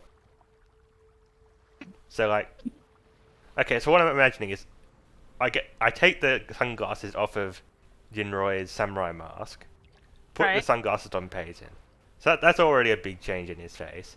And he's also got a bunch of weird makeup on as a result of mishandling the disguise kit. And as part of the disguise kit, I imagine includes some hair dye, because that sounds like this would be in the disguise kit. So I'm thinking just dye his beard with temporary hair dye, so he doesn't look like the white bearded old man that he did when he was not a bird, basically. But he looks like a very a Westerner, and we're going to go on the fact that Westerners are going not to be very common around here, and yeah, he looks a bit weird, and that's intentional. Okay, we'll do it. And I just imagine that after doing this whole thing, one of you just grabs like a handheld mirror and shows it up to his face. He's just like, "What on Gielinor have you?" It will all wash off. It is just temporary hair dye. Don't worry, I've used it many times myself. And I mean, the makeup, I must admit, I did not do that properly, but, well, no one knows the fashions of the West. Maybe this is what all the wizards wear in the West. I don't know, I haven't been there.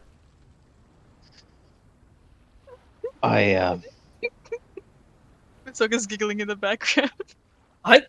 Personally, I just can't wait to find a bunch of fucking Westerners on this island. I was thinking that. But yeah. I suppose I have no reason to be offended anymore, given I'm not a wizard. If anybody got some armor that we can paint white, we can say he's a white knight from the West. There. Well, he could use a hat, I suppose. Can you find a hat among the crew? Just a cap of some sort. Fukudo takes off his basket hat and begins putting it on Peyton's head. And what's that one? Fukudo retracts his hand, disappointed. Yeah, I just want to find like a floppy cap and just put up, just to complete the disguise. Oh yeah, among the crew's stuff and among your cache of sort of poor clothes taken from Hanto, you've definitely got something that'll work. Yeah, so he's got a hat to cover his head, so he doesn't look the same on top of his head. He's got sunglasses to cover his eyes, so he's unrecognizable from the eyes, and we recolored his beard. So I think that's a pretty big change from when someone saw him for a split second after he became a bird. Don't you think? Wonderful. Yeah. I'd say so. Okay. Don't worry, it will all wash off. And he's wearing different clothes. Perfect. So with that... I suppose I'm Peyton of the many colors now. Just try to be as out there as possible. Be the Westerner you always wanted to be. That might be a bit racist, I don't know. I can't say I ever had this in mind. Really have to own the look, Peyton. You can tell Misoka's enjoying this. So with these hollow admonishments, you feel confident that you've done all you can for Peyton. And we flash forward back to the present. As per Peyton's reconnaissance, you are approaching from the west. You can see there are several of these sort of floating docks, platforms between these various ships. The whole tableau of the city is somewhat disorienting, with these numerous barges that have what look far more like houses than like boats among these scrap heaps, and also among a surprising number of much newer, much more expensive looking craft, especially parked along here. Speedboats, some with, you put together, must be much more primitive versions of chi engines, something closer to the dense flint technology that you got to examine close up. You see several that actually look dwarven in make, that have their own smoke exhaust, that have, you see, coal feeders. Looking around at the people, there are a couple of mounted uh, guns, cannon of some kind of defensive measure. But you also notice, zooming around the edge of not the island, but of this Meliari village, Fracoma, there were several places where there are these large containers, almost like extra-sized chi jars with some other mechanism, glowing with chi within, serving some sort of function around the perimeter. As you come in closer to dock, get out the rope ready to tie off your skiff, you are assaulted by the scent of fish, by the skyline of these drunken, swaying boat buildings. See the people walking around, some of them in the humble, rough linens of a sailor, but several also in much more elaborate outfits, much more luxurious clothing. Several, you notice, seem to carry dense flints or these elaborate mechanical harpoons at their sides or on their backs. As you come in, one of them sort of helps you moor up your skiff, and another person comes out, this ruddy-faced man with a scraggly, dark red beard, bandana tied around his head, and he says, "Ho there! You! Non-Meliari! What is your business here in the village of Pakuma?" Well, greetings to your clan and to your elder. We are here to trade. You're here to trade? What are you here to trade?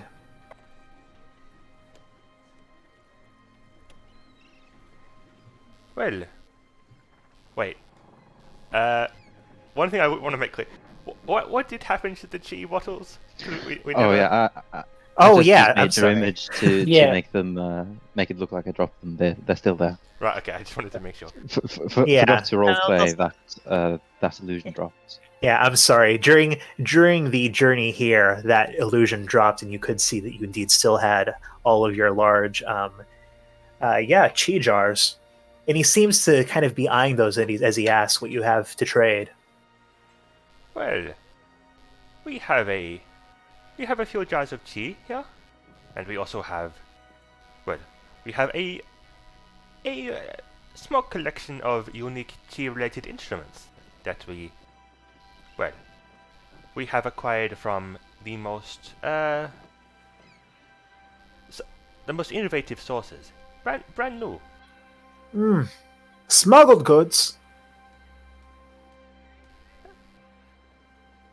You don't have to pussyfoot around it. We're in the tetrahedron. You look like you're a bit green to this industry, but we understand the sources of the things that we acquire here. Well, they weren't smuggled per se, but they weren't acquired the most legitimately. I have to admit, but they're still high quality. Yes, well, Elder Tiramiro always welcomes more stores of chi.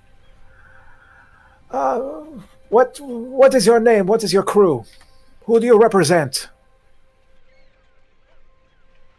Well, my name is... Opens Google Translate. That's a very weird name, sir. My name is Peniga. And this is our crew. So can Shuriku know the name of a really minor chi trading? Wait, no. Wait, what's the name of the people? What's the name we use on Hanto actually? Does anyone remember that? Oh yeah, it was the gray. The Grey Hold Dust. on, Gray Dust. That's what it was.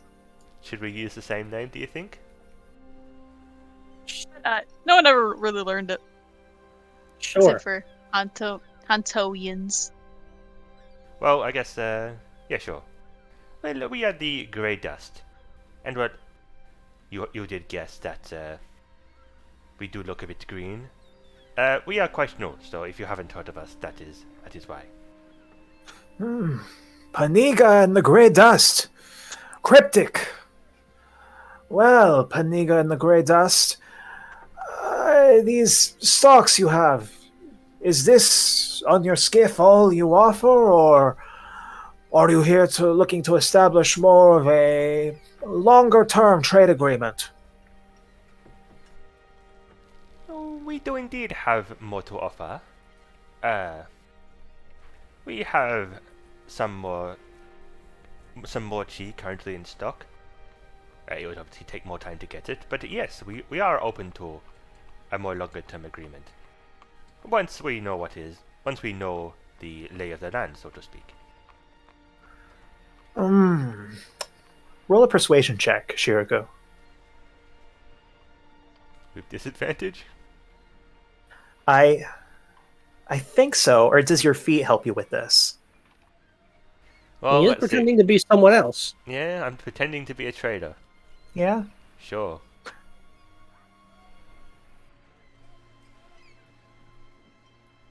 Is that enough?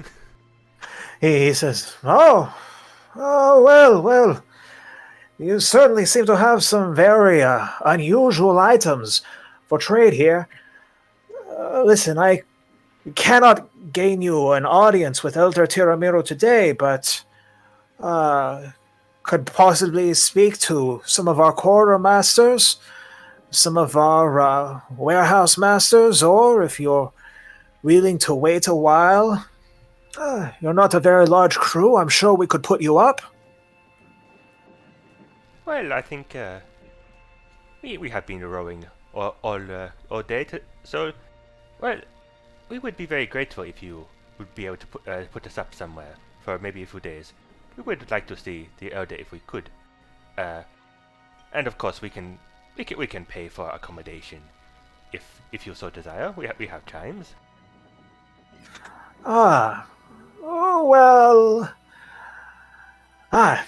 It would be unbecoming of me to ask for such for someone with which we hope to establish perhaps lucrative trade partnership.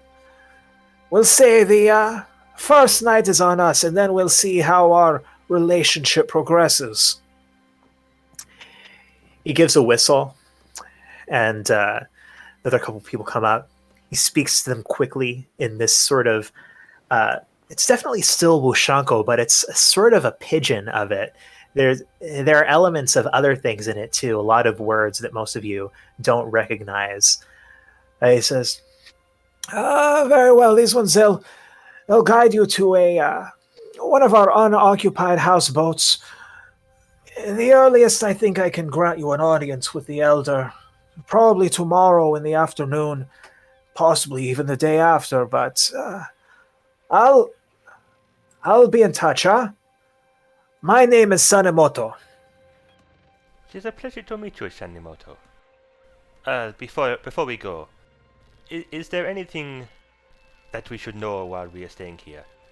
Do we have permission to roam? Permission to peruse your village? Or would you prefer we stay put? Well, most of the active shop fronts, they are over here on the western side of the village. Understand, we are a cautious people by nature. I'm sure you've heard a little bit about that if you're coming to trade with the Meliares, but I would advise...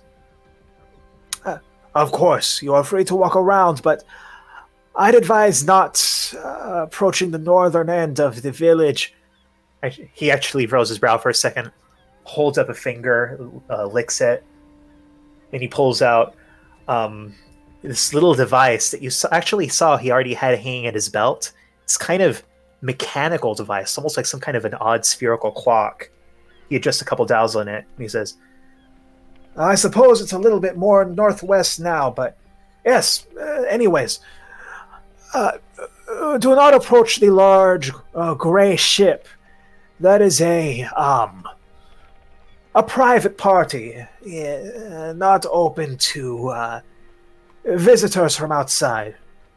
But otherwise, within reason, you're free to roam. Well, very good then. I think that is all. Unless anyone else has any questions? I suppose we're good. This northern ship. This ship is in the north, right? So we could easily avoid it. Large, gray, can't miss it. That's. They take their privacy, their security very seriously. Do not approach it. We won't. Believe me. And with that, you, your party, and this odd motorcycle that you awkwardly wheel around these creaking, swaying, floating platforms are taken through this maze of boats, of scrap heaps, of the occasional very nice modern cruiser, to an older but still respectable looking boat. It's kind of this wooden ridged structure, kind of boxy, but not the scrap that some of these older ones towards the center of the village are. It's a little bit dusty inside, a few cobwebs, from all of those sea spiders. But you managed to make yourselves at home. You guys are once more on your own. All right then. I suppose we should contact Emiko Yi. Bijutsu? Right. I think... Oh god, my voice. I can do that. Is there anything specific you want me to tell her? Just organize a meeting? What time is it?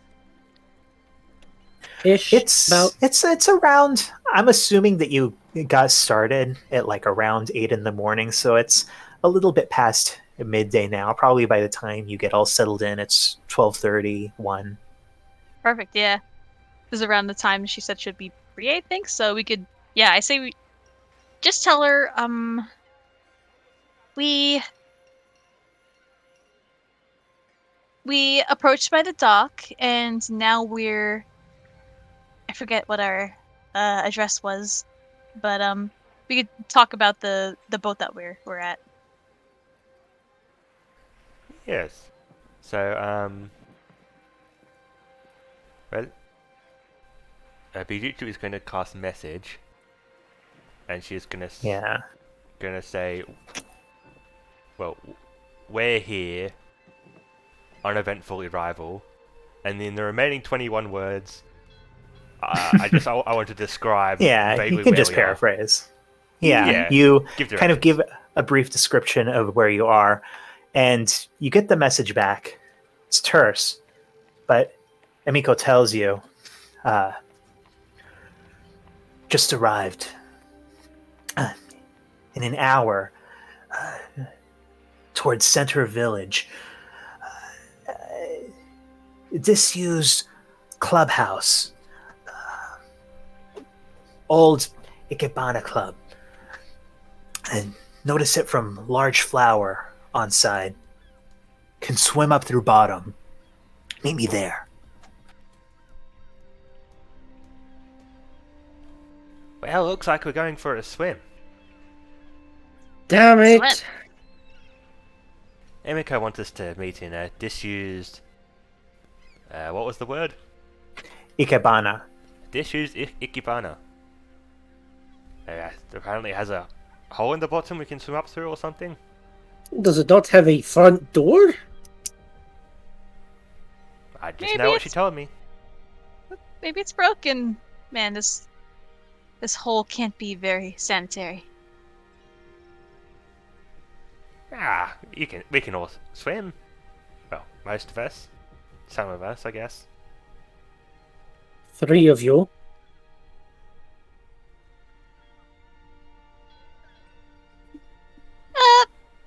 We'll make do. I have water breathing still. Just in case. We also have a bike. Yes. Jinrui can swim, right? Came with us through the thing. He can swim. He can swim, but not in bike form. Though you could also just leave the bike behind and inform him of anything you discover when you come back. That Yeah. might be a better idea. He's a big boy bike. He won't get stolen. I don't think someone. Well, if someone does try to steal him, oh boy, are they going to be in for a surprise? Although we can always leave Bijutsu there too. Just to watch him. Nah, I think. It'd be nice to have her. Yeah, why not? So, next hour goes by. Do you guys do anything during this time, or do you just, I don't know, take a short rest? Short rest would be good. Yeah, definitely. Oh, I have So- already used my arcane recovery. Yeah. Yeah, no, I don't.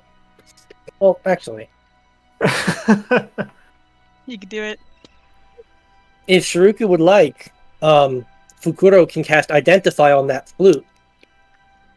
Oh, Oh, does Fukuro have Identify? He does. He can cast it as a Oh, very ritual nice. without a material component because Artificer, that class that's name I can't pronounce. Oh, yeah. Hey, there you go. So, you take this time, Fukuro, focus in on this. Well, if Shiroko allows it. yeah. I think the last time he played it, he got a weird reaction out of it. So, yeah, he wants to know about it as soon as possible. In Yeah. fact, it's surprising this wasn't done earlier. But yes. Yeah. Well, you never cast Identify on it, but Yeah, kind of forgot. as you focus in on this over the next 10 minutes, Fukuro, finally you start to understand what this is. This is an instrument called a ryuteki. Let me go ahead and make this so where you guys can see it to Sep and Leighton.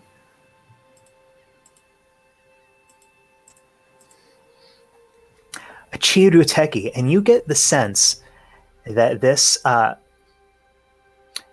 if you're able to attune to this, able to really take the time and understand what this is, that it can have a number of boons, and I think you can see what those boons are right now. Wow. Which I'm assuming you explained to Shiruko. Wow. Wow. So, well, I don't know. I don't know why. Well, I guess it was lucky. I guess I must. How do I start the sentence? I guess I must have cast the invisibility on myself before. I didn't really know what I was doing. It appears it's good you didn't try to use it again. You might have broken it. Oh. Well. Do you think I should be the one handling this? I don't know. I mean, I am quite good with the flute, I must say. Well, I'm going to assume, first of all, that he's the only person here who can play the flute. Anyone else have proficiency in flutes? Masoka is tone deaf. Okay. Ironic. Apparently, well, I'm the only one who can play a flute, I guess. So, sure, I guess I'll hold on to it. Well, thank you for doing that, Fukuro. We should have done it last night. I kind of forgot.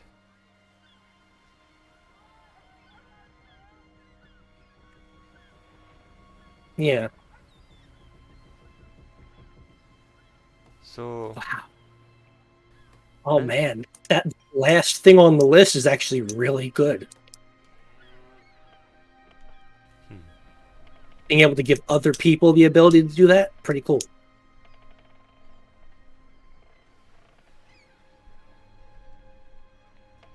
Just saying. Just saying. Is it like... So, what it did before was it made you invisible, and... What else? It casts greater invisibility on it. Basically? Okay. Mhm. But it's weird you have to keep playing it. I can show this to everyone if you want. I don't I know mean- if you're. Yeah, why not? I assume Oh, I Fukudo didn't- says this enough that they all hear it. I didn't realize not everyone could see it. Neither did Yeah, I I couldn't actually. see it. Yeah, I'll show it to everyone. Yeah, might as well.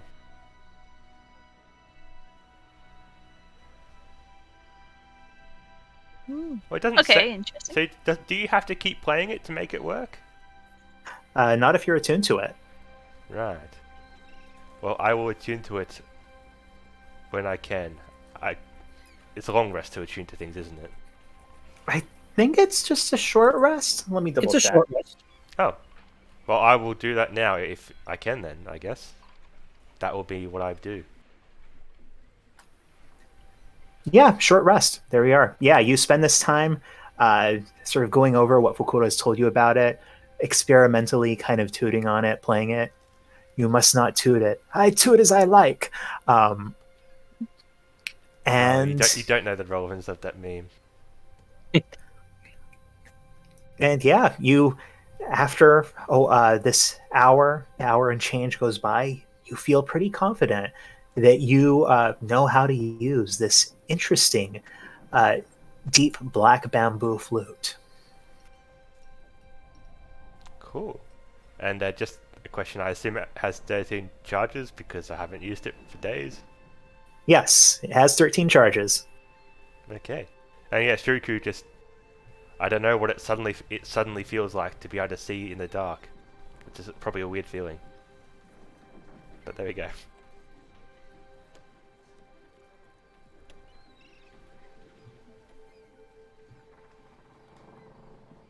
The Misty Step is really interesting. So you basically teleport.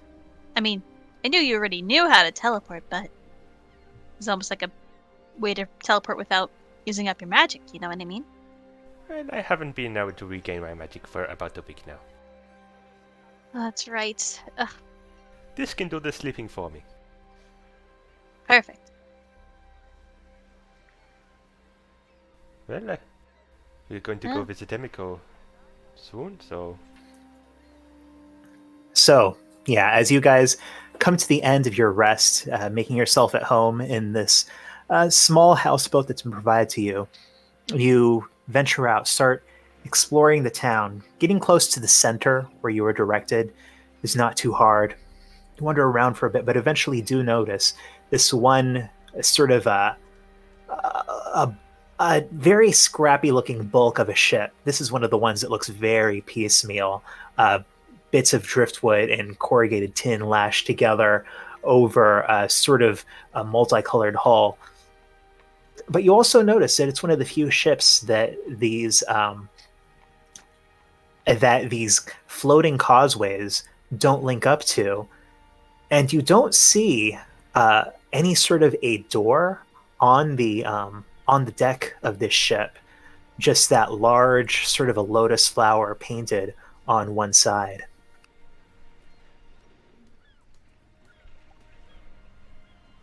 Well, Well- here we are. Looks like we're going for a swim, whether we like it or not.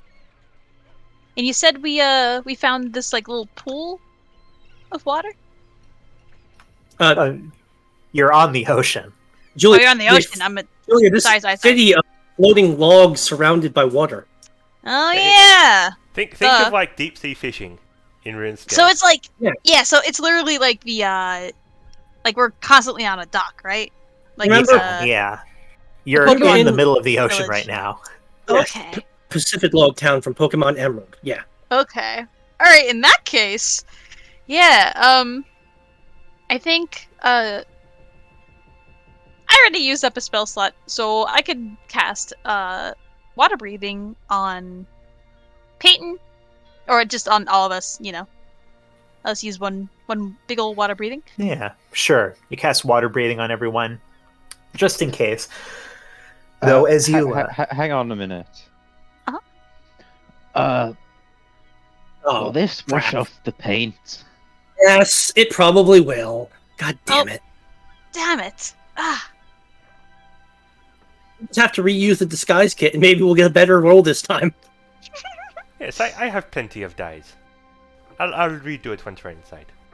are we Oh. going to do it in the middle of the road?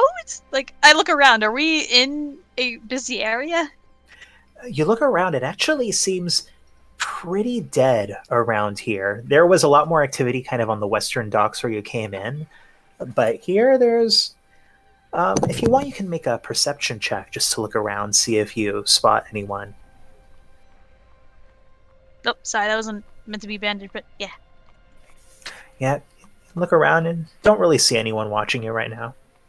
Oh, maybe it'll be fine then. Well, I think we were planning on doing it inside anyway. So Okay. let's just get this over with. So you dive down into the water, and you only have a short bit to swim before you see the hull of this boat. Swim underneath, and you can indeed see this square aperture opening, where there is like a metal grate set up. You swim up to it. You're confused for a second as it just doesn't hold, and then you see through the darkness of the hull and the waves of the water. It's difficult to make out, but a silhouette seemed to unlatch something, open it up for you, and you pull yourselves up into this room. It's oddly oddly well-to-do interior, surprisingly finished. There's this like faux plaster walls on the side and these what look like mahogany benches, and as you look at them, there is like sort of dust and cobwebs over everything, much like the room that you were put up in. It seems like it has not been used in a long time, but when it was used, it was actually a pretty not exactly luxurious, but very as I said, well-to-do surroundings. You look at the woman who's helping you up, and it takes you a second to recognize her, Fukuro, because, well, both of you, Fukuro and Shiroku, because her whole look, her whole ethos has changed from the last time you saw her. Even that version of her you saw in her dream, which you assume is how she sees herself, is how she was when you last spotted her. A little bit short, dark hair and a little bit of a bob, glasses. Now she is tanned. You see that her head has been shaved on the sides, and she has almost like a mohawk that's been dyed green and purple that sort of hangs limply behind her. You see as she helps pull you out of the water, there is this taut muscle in her bare arms and shoulders that was definitely not there before. And you see that there is this elaborate stylized tattoo sort of on her collarbone and neck of a fish of some kind. Oh, it really is you. I hardly recognized you. You know, I feel like I should be surprised that this asshole is part of this mysterious group trying to free another prisoner, but you know what? It's cool. Whatever. Jailbreak buddies. This asshole, she says, after I went all the way to Kamishima trying to save her life. Hold on, did what now? Oh, I guess neither of them mentioned it to you. Shiruku and I traced your steps, trying to prevent Shengok from killing you, but by the time we, got to Kamishima, you had already been in that avalanche. Oh, wow. Well, you know, A+ for effort. And she turns to you, Mosoka. So, you're the one who spoke to me, and oh, That's right. and she kind of winces as she looks at you, Shiroku. Oh, damn it. Hello. Is there something wrong with him? I'm putting two and two together right now. You know, I don't consider myself a huge math person, but even I can follow this sort of arithmetic. Yeah, I don't think he was a figment of your imagination. Wow. Just blow my cover, why don't you? She kind of figured it out already. Yeah. Alright. Well, it is I, Shuku, at your service. And he does a long bow. Okay. All right, so if you creepos were spying on me on my sleep, I guess you already are pretty well apprised of the situation, yeah? Well, don't get me wrong. We've been spying on many people in this. This came out wrong. Yes, of course. You know, voyeurism is great if you have enough high enough volume of it. No, I mean, Well, don't consider You know, yourself. look, I'm a perv, but it's okay because I perv on absolutely everyone, right? That's No. the best kind of perv. Sorry, that just came out wrong. That I just meant to say that. No, please tell me more about your degeneracy. Don't take it too personally. I'm super into it. It is just you aren't special about in the fact that we are creeping on you. We would just wanted to look, as Fukuro mentioned. We went all the way Kuro kind of just puts a hand over Shiruku's mouth. Nothing you are going to say is going to make this any better. Ah, goodness gracious. So, and she turns to you, Mosoka. I assume you're the adult here. Hi. Yes, I'm 32. Oh, sirens, they live to be like in their hundreds, right? Yes, and I hope to. Okay, great. So, wow, this is weird. Like, I had Sorry, resigned myself to going this alone so many times for so long. Like, I don't know when you were on Kamishima. That's weird, but I mean, that was months ago, and well, you know, close to the Nope. finish line, I guess. So you and Sayaka have been here for months? No. There's a whole thing. We were there, and we were taken somewhere else. Then I escaped, and I was on the lam, and I was trying to figure out how to get back to her, and it all led me here. So, look, This place that you were taken when Chengok abducted you. And Fukuro describes the top floor of Chengok's house on Renbo. he's like, yeah, that's it. Or at least something very similar to that. I got away, smuggled myself onto a boat, and it was on Renbo.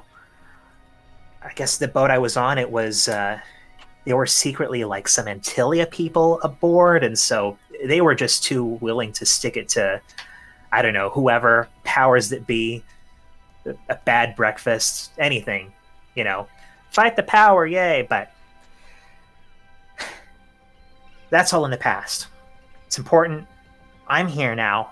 I've sort of got a plan, but I'm open to more because I'm not like 100% on this plan. And well, managed to get myself ingratiated here. That's good. Working on the Vittle drums, most of what we do is we head down to, we kind of get together the fish, salt it, prepare it for any of the fresh stuff that's going on the big boat. And we also go down to Rayori, and we have a contact there. I guess it's sort of black market there that we get fresh produce from.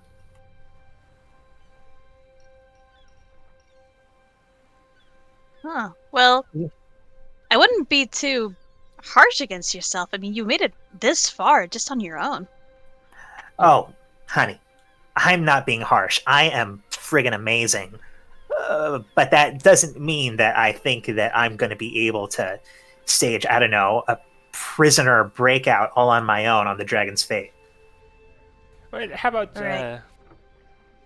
well, you've been here a while, so what can you tell us about the fate? Seeing it's our target. It is our target. So, here's what I know. There's a small contingency of deck guards. You can see them from a distance. Wouldn't recommend going too close. They wear this like ugly mustard yellow something, real faux pas. But there's only a few of them, and they have only 2 or 3 like rotations where you leave each other um, every 7 hours. Okay, so that's a whole thing. But inside, no human workers. I think except for like the captain and the ship's officers. Like it's all either golems or slaves, sea orphan slaves. And okay, this is a weird thing. They all have this brand on them. I guess it's built into the golems, and the sea orphan slaves are branded with it when they go on.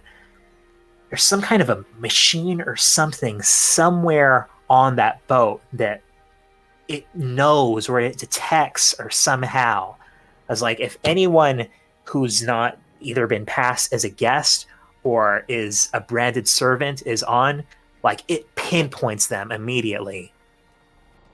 And this detection, it's based on what, like a tattoo, a spell that they put on the people, I some kind of item they I carry? know that it's linked to the brand, and I don't know how it tells who's been invited on and who's not, but I do know I heard of this incident that like there was on the islands of Glass. There's this weird, oh, just really weird hick shithole that's full of these, I don't know,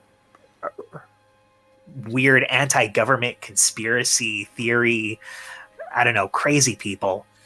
And one of them at some point heard that there was going to be a council member here and tried to put a bomb or something by disguising himself as a servant. And even though he managed to sneak aboard, from what I heard, he took like 2 steps in before they caught him. And from what I heard, what they did to him was pretty brutal. That does sound like someone from that village, yes. They shot us repeatedly. Yes, we Wait, you've met been them. there? We were on both villages on the island of Glass. The one on the south is definitely much better. I learned how to surf. Oh, yeah, yeah. I tried a little surfing too. I mean, I was there before I, was able to get a position here. Still go back from time to time. I mean, it's like there's no way it's sustainable, but it's pretty sweet. It's a good base of operations. But anyways, Yeah. okay, human deck guards, very small number. It seems like they all know each other.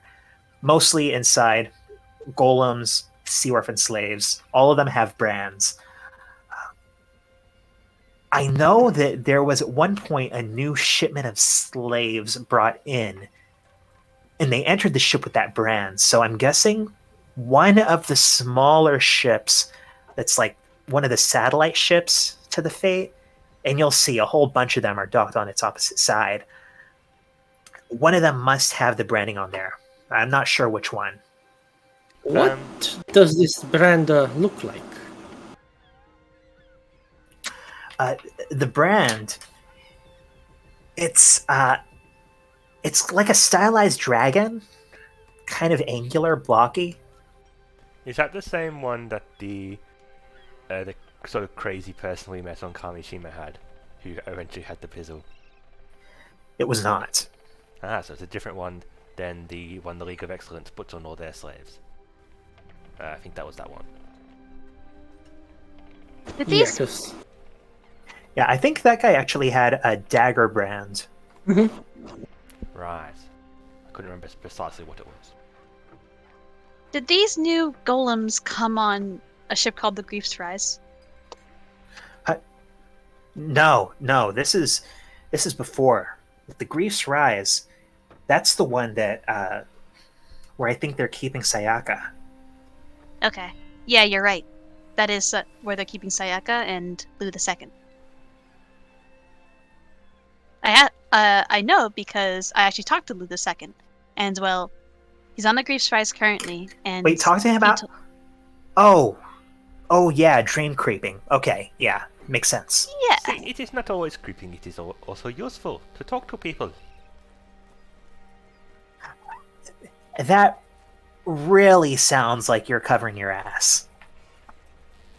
Look, look at it this way: if he didn't do that, you'd probably be doing this on your own.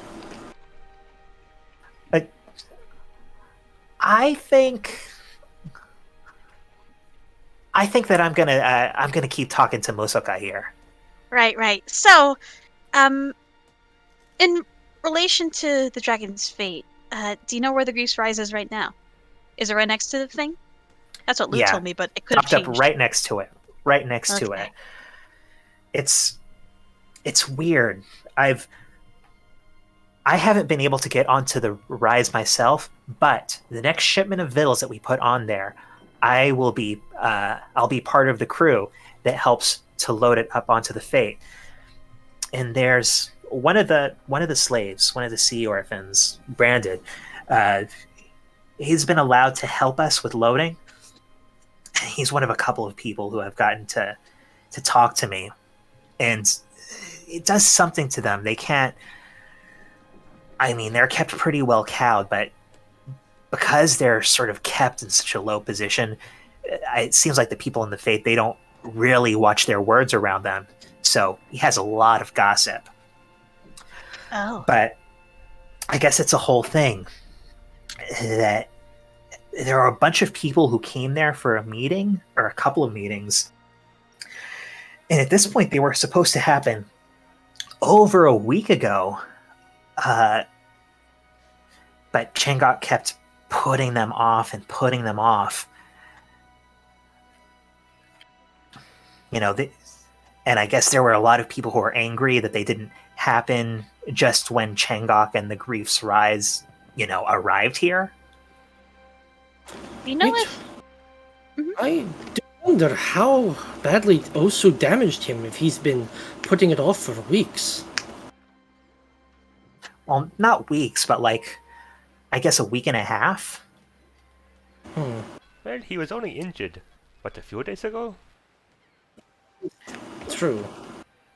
And as you say, when he was injured, and she tells you when he arrived, you realize that his arrival here seems to predate when you last saw him by a day or two.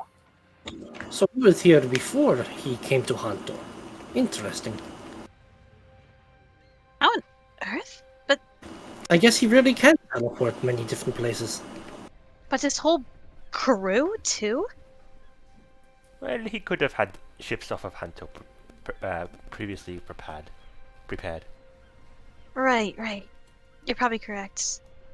They probably went on ahead, and then he teleported later on. Of course, the worst case scenario. There are multiple Jengoks. Missy, what do these golem guards look like? Those golems, they're, person shaped, but they're pretty blocky.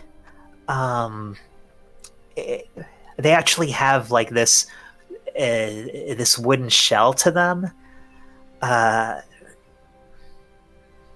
Actually, there's a place here in the village that has made repairs for the outer shells. They don't get to handle the cores or anything, but yeah, pretty.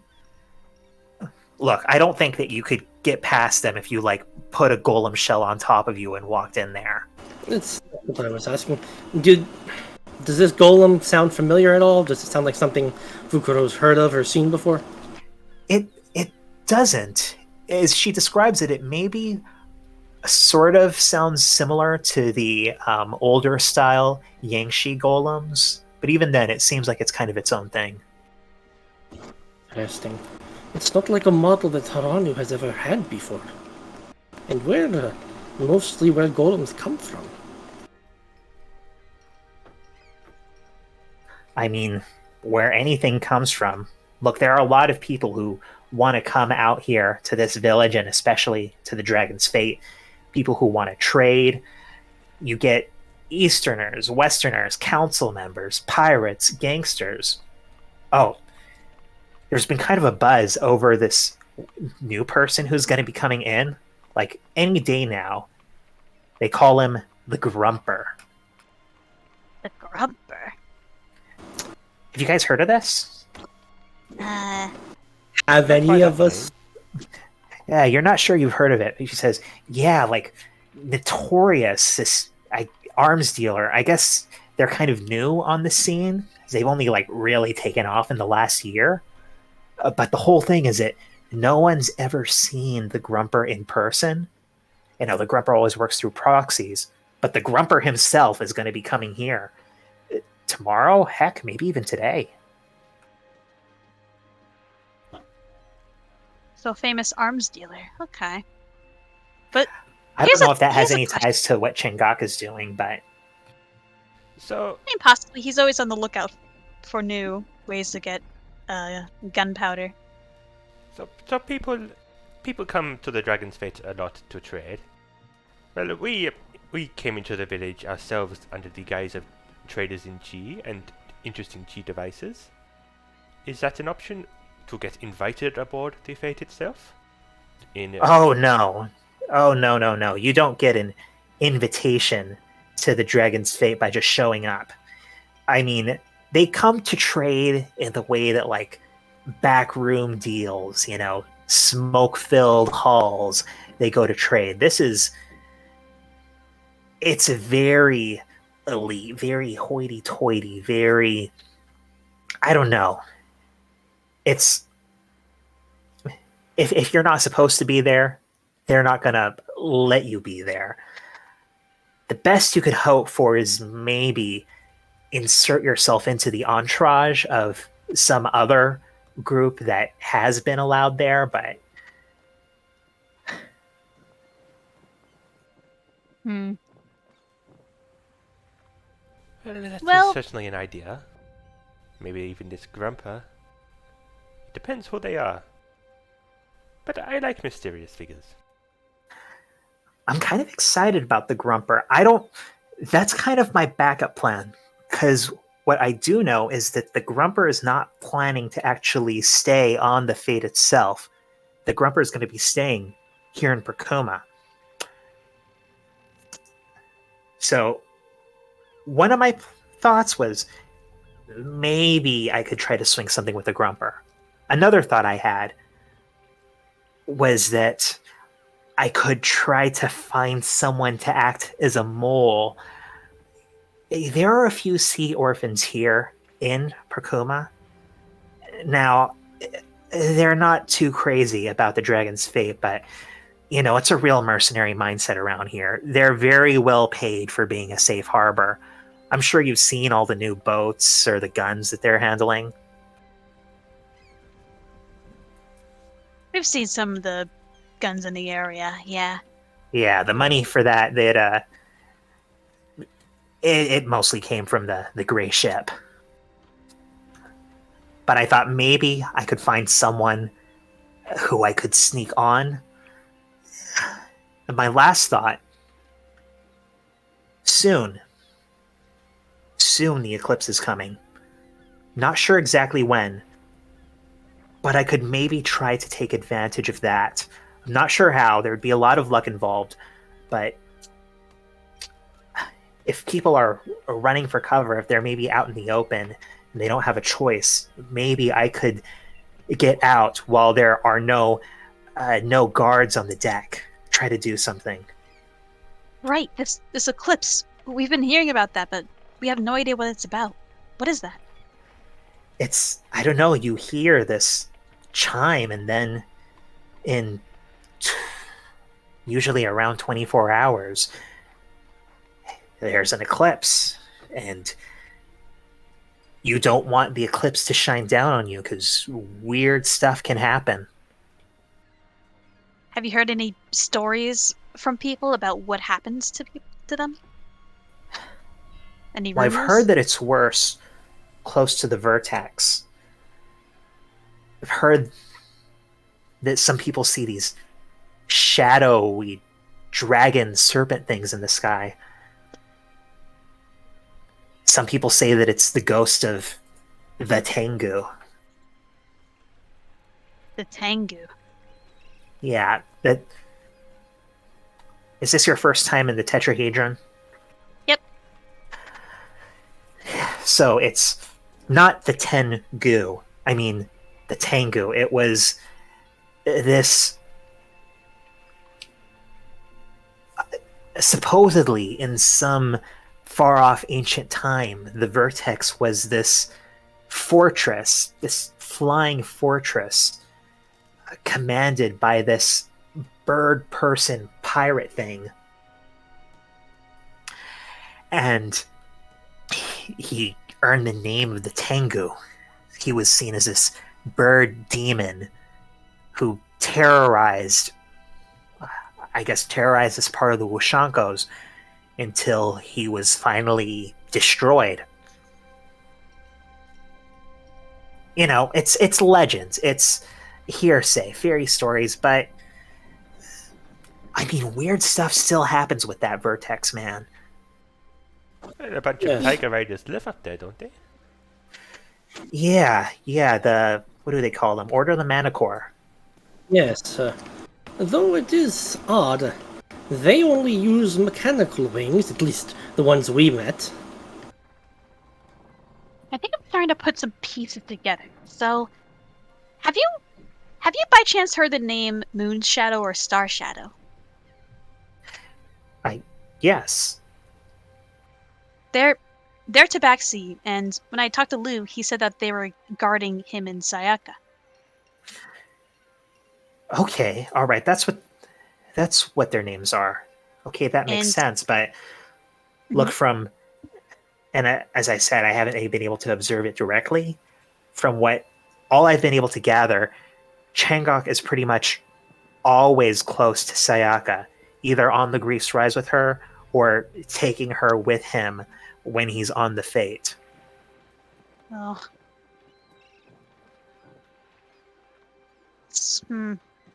But there has to be moments where he's not, because I mean, and maybe when he's not this, I want to say,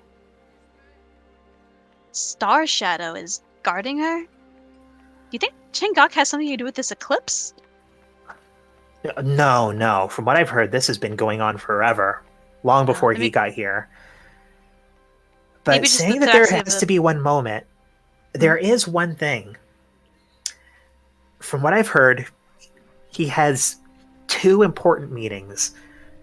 One with a council member, like a member of the Council of Khans, not my dad, and one, a less formal one, with Narihide Shoni, who, from what I've read, looked up, is actually from Haranu. He was some kind of a golem magnet, and then he lost it, and then he started some other business. But anyways, my contact tells me that this Narihide Shoni, he pretty much just lives in the casino on board. I assume those of us from Haranu have heard of him? Yes, Narihide Shoni, the head of Kim Shoni Automators, which was nationalized by Joni. Right? Well, I think you actually know, those of you who have participated in Musoka's training exercise, that it is Shosho's uncle. Oh. And here's the thing about the casino. They call it Zambe Lounge. No women allowed, no sea orphans allowed. Real, gross, good old boy sort of a thing. Of course. Boys Club, right? The worst kind of thing. So, one important detail. You don't happen to know which council member is visiting? Have the council members changed since we were on Kanoka? I think half of them have, yes.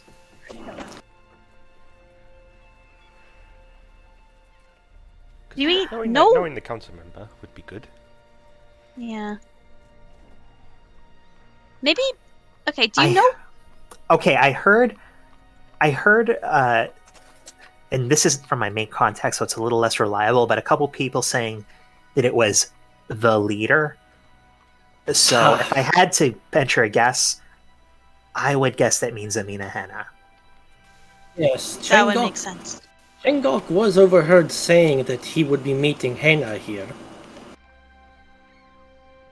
Though she did deny it, didn't she, Shiruko? Yes, I did visit her in her dream. Don't comment. But, yes, she did say, well, seemingly truthfully, that she didn't have anything to do with Changok. But, well, Possible?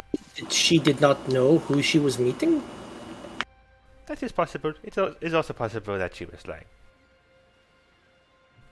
I am not infallible, after all. But it did seem that she... Well, it is an alliance of... If there is an alliance, it is an alliance of opportunity. She was eager to hear news of, well, how she could potentially undermine Changok. I did tell her about some of his financial backing. And she wanted to know about that. Maybe to blackmail him or some such. If they are actually allied. But yes, we don't know quite enough about that yet.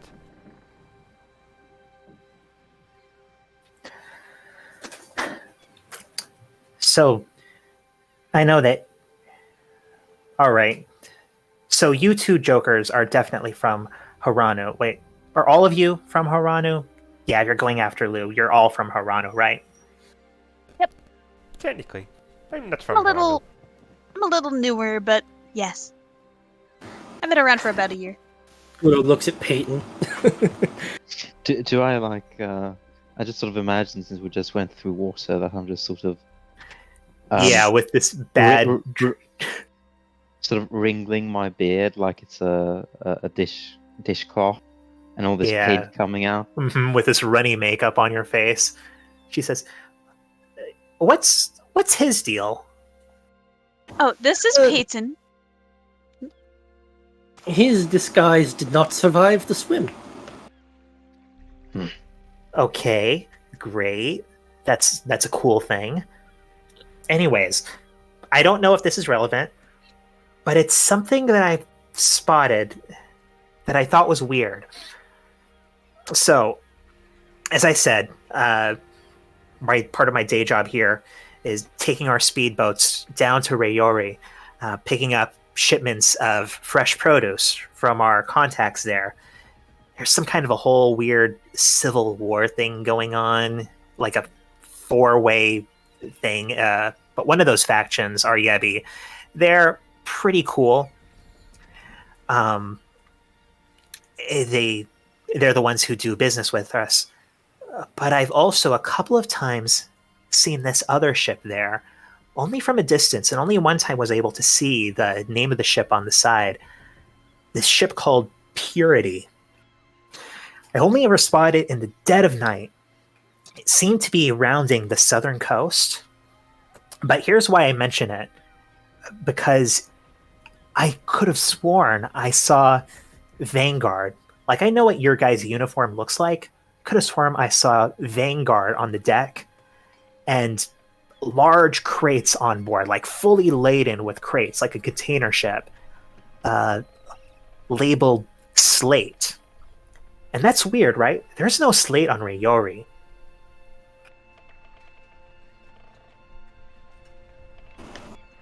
Late. You're Is like the Vanguard, the Hirano Vanguard. They're not doing something with Rayori, are they?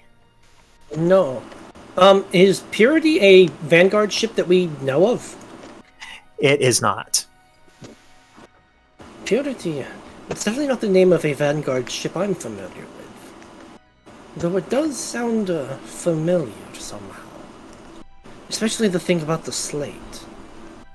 Wait. What is it? I'll just point into the chat and let you guys figure it out. Oh. Oh. Does Misoka know about that? Hold on.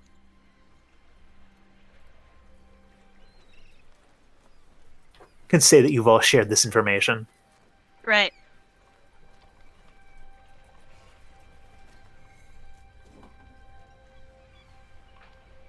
So I don't know how relevant that is. I certainly haven't seen Purity docking here or near the Dragon's Fate.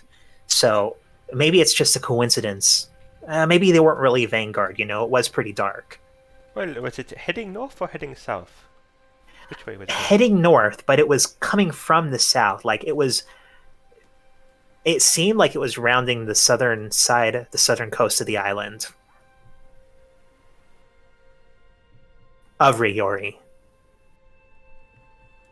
Right.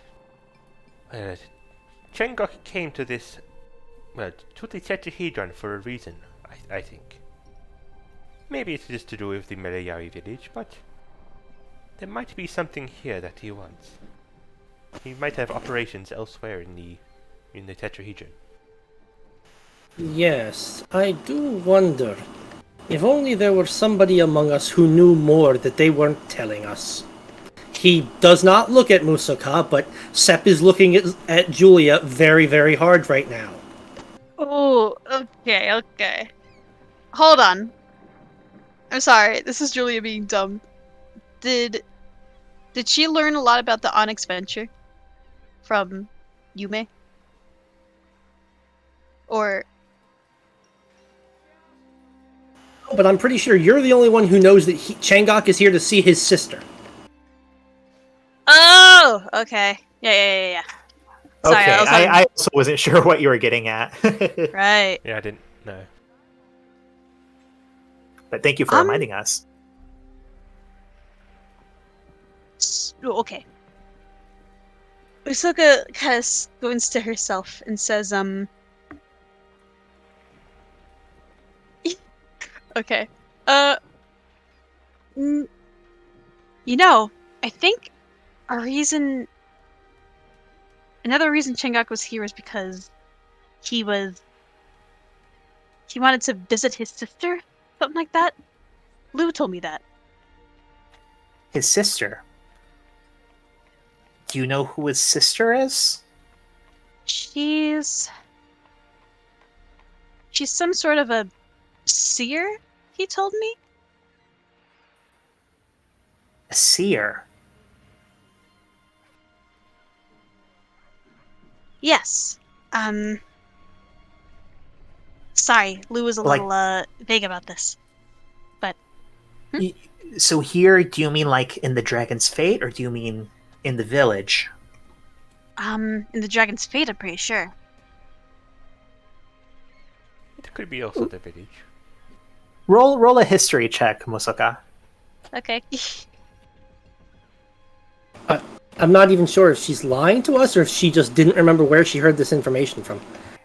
No, yeah, it seemed I when know you heard it, that it was referring to her being in the village rather than on the Fate.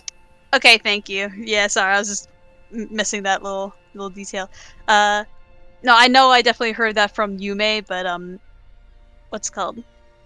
Yeah, No, there's been a yes, lot of it these was- odd little passages. Yeah. Okay.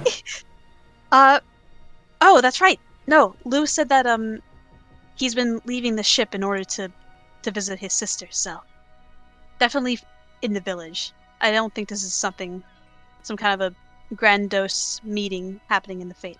The Melayari clan has a a clan mystic, do they not? A mystic. A mystic who could be called an oracle.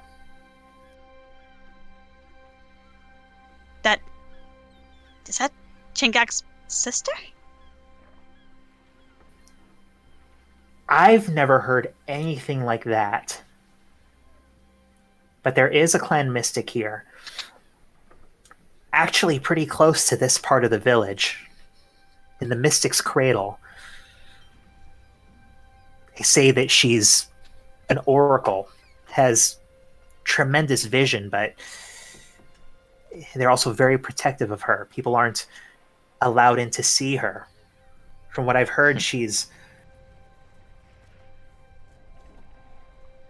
well, like a sea orphan, but different. I don't know, more... like the mutations are far more intense.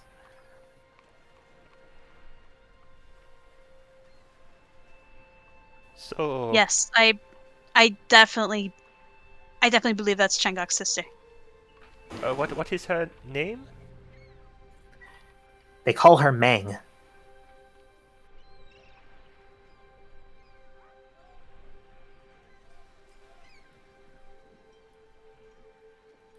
Do what is the name of this Medayari clan? Do you know that? Do they still have a name? Well, the name of the village is the name of the clan, Percoma, but as I understand, it's sort of... well, look, I'm from the Ark. I'm familiar with the Meliaris, and I know that there's been some pretty unsavory shit with them in the past. I know that there was a whole controversy like 20 years ago about all those Meliari kids who they took out of that one village and separated them. I think the chieftain here, Tempamora, was one of those kids. So it's not like an original clan. It was like reassembled. And it's also sort of why they're more mercenary. And well, anyways, Percuma. That's the name you're looking for. Right. Right. Sorry, I'm just thinking on this.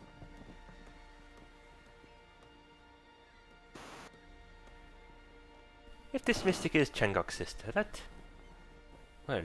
would be... well, we don't know anything about her. Why is she a mystic? Why is she here? Is she? How is she a mystic? accurate? Yes. Has he been using her to, well, get information about... I mean, I from what don't I've heard, know. she's how they guided this entire village safely into the tetrahedron. So she's like Oh, definitely accurate then. Well, the mystics of the clan are normally... they are definitely always honored, I believe.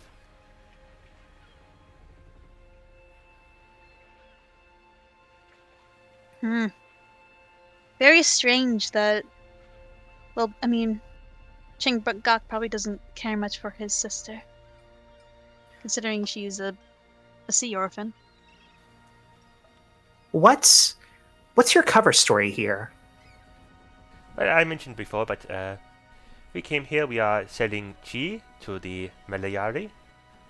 We came here with a few jars of chi, and we do have our experimental chi weaponry, which we are willing to say are display items that we could potentially be trading in the future. The Malayari here seem to have a taste for chi. For their boats, I assume. Yes, for the boats, for some of the weapons. The biggest thing, you might have noticed those modified chi jars around the perimeter. That's how they keep any of the kami away from, just coming right up out of the village and going nom nom nom on their tasty new boats. Is it some kind of a repellent? Oh yeah, I mean, that's how it works in the tradeways. Huh. I didn't know even not it was everyone has seen it up close firsthand, but I mean, it's kind of why the Chi cartel's so powerful. Keeps them safe from the commie. So if you're here, if you're Chi traders and you've got some fancy new weaponry, if you're able to get an audience with the chieftain, you might be able to request a blessing from the mystic. I think. I think this is the kind of thing where it's a big enough purchase for them that they might turn to the mystic's blessing. We were told that we would meet with the chieftain tomorrow. Or at some point. There was an We told opportunity them- tomorrow afternoon, apparently. Right. We said no to that, right? We were a little worried about No, you know. we said they offered us accommodation, and we accepted. We'd say we'd wait to see the chieftain there. Okay. So you think? So we only have I think 3 jars of chi. Is that enough to make enough of an impact that they would? Well, is it, as you said, a big enough purchase to require a blessing? Well, you said you've got some fancy new weapons too, right? Yeah, and the engine. Oh yeah, I think that's your selling point. Oh, okay. And if we get a blessing from the mystic, we're allowed on the ship, We'd be able to see her at least. and we'd be able to see her. Okay. I see. Though I'm not What sure do you how mean by blessing, by I'm the not way? sure What- how much that helps us. I don't know Yeah. if you want to talk to her, if our main attack would be to just grab Lu and Sayaka and run. I have the feeling that grabbing them will be the easy part. Getting And away. running will be the hard part. Oh, yes, especially. Well, actually, both of them, he will try to keep them back with his life. I wouldn't be surprised if we were chased by Chengok all the way back to wherever we go. Absolutely. Well, that is our main objective, but knowing how to combat Changok in general is also quite important. I do know that both of them are somehow important for his council meeting. Right. Did you I was say- gonna ask, do you have any idea why they're meeting? I don't know, but I do know that there are some League of Excellence members aboard. I haven't seen them, and the people I've talked to don't recognize them on sight, but I think has to have something to do with it. Do you know when this meeting is happening? Did you mention that? Last I checked, he was still holding it off, but there's a rumor, at least, that it's going to be 2 days from now. Wait, so the meeting that he is holding off is the same meeting that the council member will be attending? I think so. As for the meeting with Shoni, probably the same time or after that, but as I said, it looks like that's going to be more informal. Okay. So it'd be preferable that we get those two off of that boat before the meeting. Well, I if they're would both think. going to be in the meeting, that's going to be bad news. Exactly. But I'm not sure if there's going to be a time before then when Changok isn't with them. Right. And this is an important question. Do we know this device that can seemingly track anyone who isn't supposed to be there? Is that only for the Fate, or does that extend to the ships docked around it? I'm not sure. I know that it's very much active on the Fate, but I don't know what kind of thing it is. I don't know where it is. What I really wish I could get is some decent reconnaissance. Would I- the barrier detect an non an artificial creature? Well, I mean, I know that it detects non-sea orphans, but the other golems that are in there are fine. Just all of the slaves and the golems, they all have that same brand on them. So I'm assuming it's some kind of a thing where if you're a golem or a sea orphan and you've got the brand, it knows. Uh, I guess Fukuro kind of looks at Bijutsu. You don't have to answer, Leighton, because I'm not sure if you probably wouldn't know. Does your toy bird run on much chi?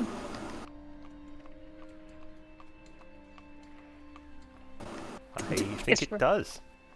I assume it does. Most of our stuff is cheap powered. I'm trying to see if we can get the bird on there. It's a little mechanical bird.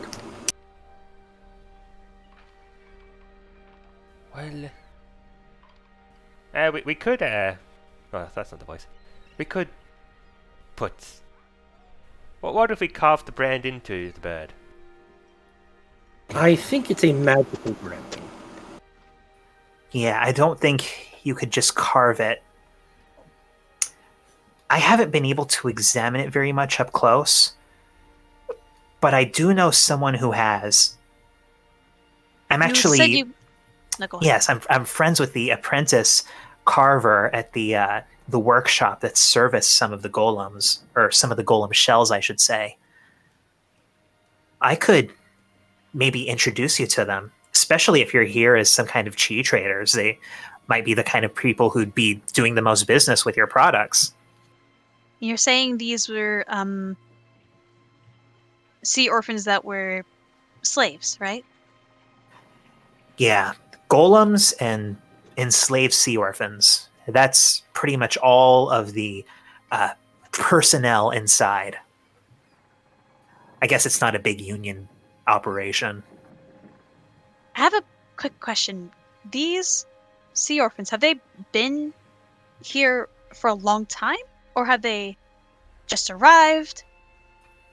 It seems like it's always been staffed with golems and slaves, but I did see, not too long after I first arrived here, a new, it feels gross to say it this way, but a new shipment come in. And I know when they came in, they weren't branded, and when they got onto the Fate, they were. But Really? the fate itself, it doesn't belong to Changok, doesn't it? It is. He is No, simply oh hiring it. no. He's hiring it. So Hiring part of it. I don't know, renting a conference room, having a convention, whatever you want to call it. So the staff of the Fate as a whole, are they? Do you think Changok is, or his people are supplying them, or is that something the Fate is doing on its own? I'm really not sure. But I think I certainly think if he were supplying them, he couldn't be the only supply.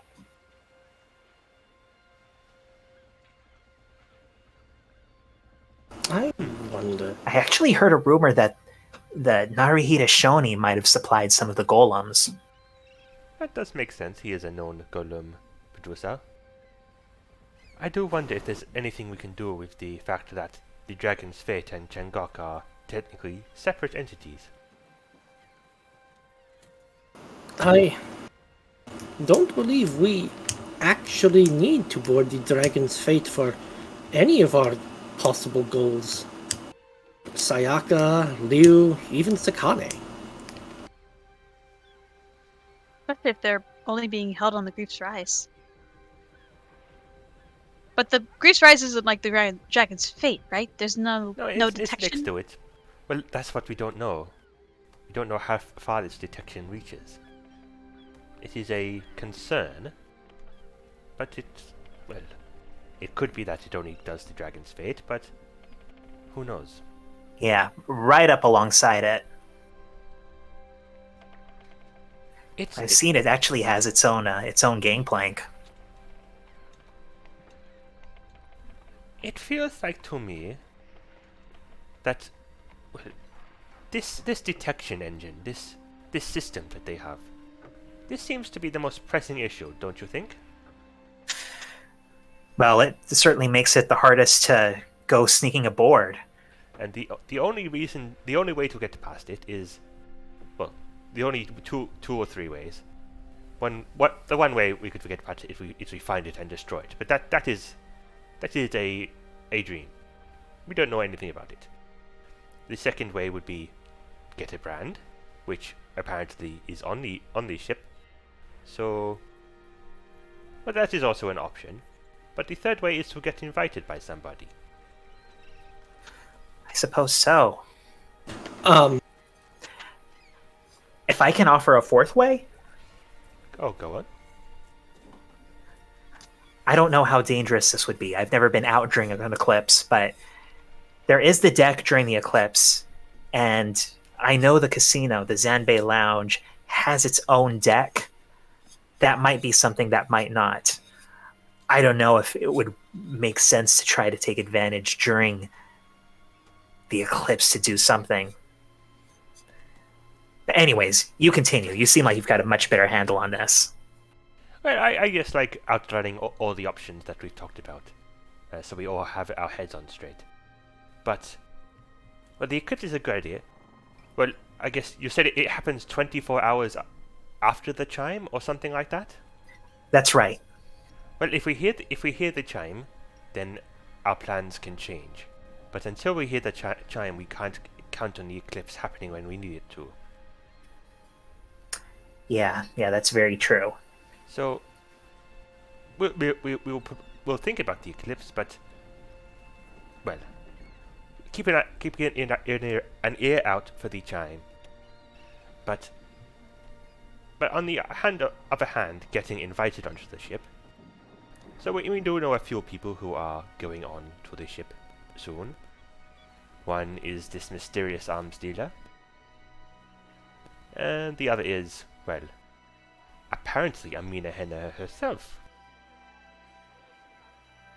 Who, if that is her, who's the council member, is already on there. Oh, you think she's already on there? Okay.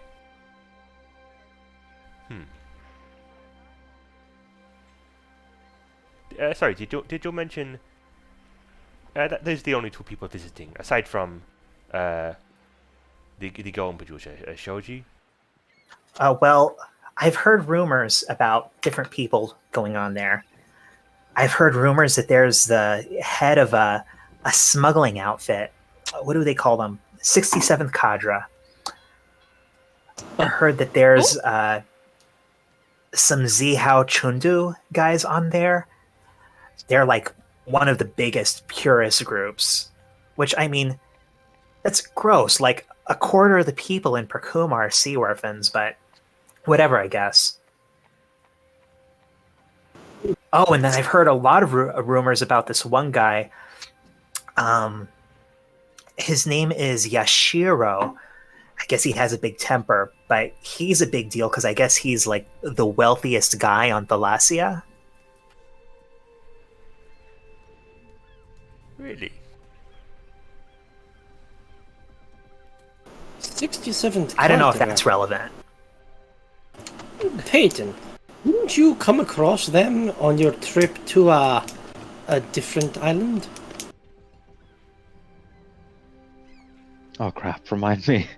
Yeah, I'm like furiously googling the wiki right now, but I know they're on the. That was the group who went into the Singing Caverns before us. Remember, Alistair opened that Yeah. lockbox that had all of the crystals in it? That was theirs. Yeah, they were the ones smuggling the knot out. The ones who probably gave them to the Death Lotus. Well, we don't know that. I said probably. Yes, I do recall they were a group.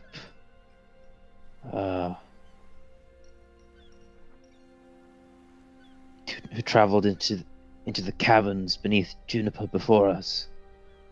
They were employed by Were they employed by the League of Excellence, or was that just us? Maybe work. Yeah. They were. Yeah. And Shuku later confirmed that because he spied on the League of Excellence. Yeah, I thought so. They were employed by the League of Excellence, sort of like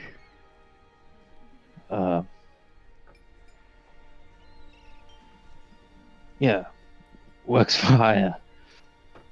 Well, hang on. I did hear in my spying that the 67th cadre had fallen out of favor with the League of Excellence. Apparently, but those bracelets at the conference, the leadership conference, the cadre was supplying them, and well, there's a bit of a hubbub in the league when the 67th cadre stopped supplying them.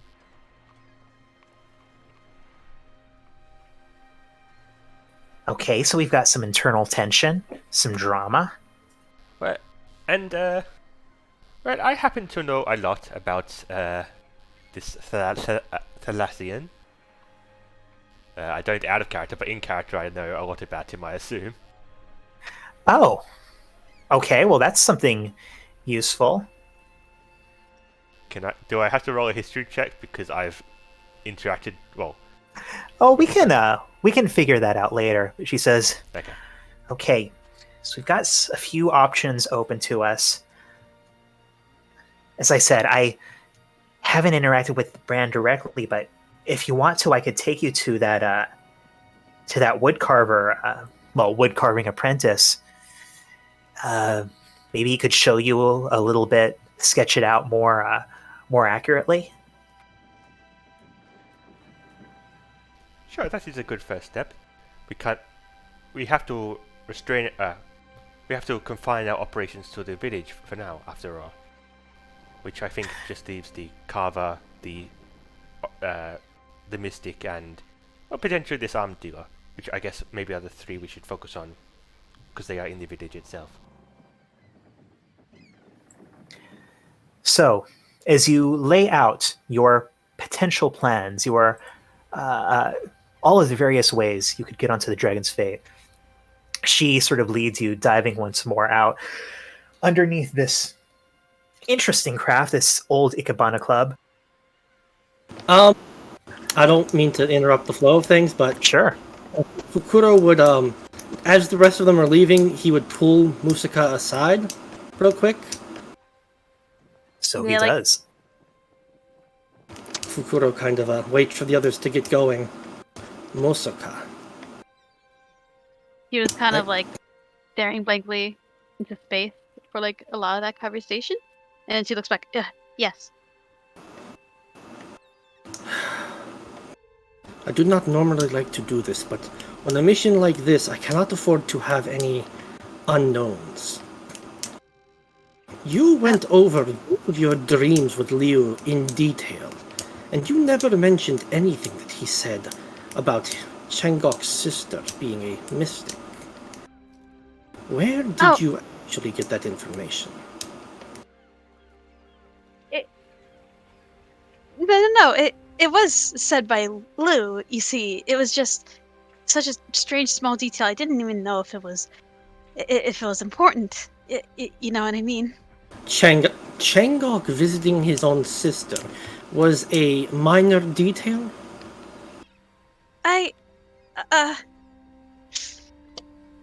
God, I would like to insight. No, I'm Sure. purposefully like being a bad liar here. You know what I mean? Yeah. Don't worry, RP-wise. I'm sure I will roll shit, so. Yeah. Even Never then, mind, it's nat 20! Okay. Yeah, you can clearly tell that she's hiding something. Osaka, what aren't you telling me? Okay, you can go ahead now. If you want to end the session, go ahead. yo. I actually had something else where I wanted to end it. So, as Musoka sort of holds on to this for a second, This conversation quickly being pulled short by Emiko saying, "All right, come on, don't just stand around. We got to get going." You make your way following her, this odd tension between the two of you, through this maze to the more occupied part of the village, to where you see, actually very close to those western docks, is a sort of an odd lean-to open boat with a couple of floating platforms sort of leapfrogging to it. And you can see there are these mechanical parts and these elaborate carved... Actually, it seems like the things that are most prominently on display are like carved limbs, sort of the fanciest peg legs you've ever seen, prosthetics. But as you are about to approach, you hear this bell sounding from over on the docks, where you see this rather fancy sort of crimson-hulled ship come in. And immediately off from it are all of these tall figures in these very sleek-looking black robes. You see a couple of Cyclopes and a couple of Tabaxi sort of come out, all of them holding these heavy crossbows, sort of looking around. One of them quickly exchanges words with another figure. Then Emiko kind of elbows you. "That ship! I've heard of it. I think that's the Grumper." And as you all watch, this diminutive figure comes walking down the gangplank with all of these bodyguards securing it and shouts out, "Come on, grab your asses, numbnuts! What am I paying you, to stand around with your dicks in your hands?" And with that, we'll go ahead and end this session.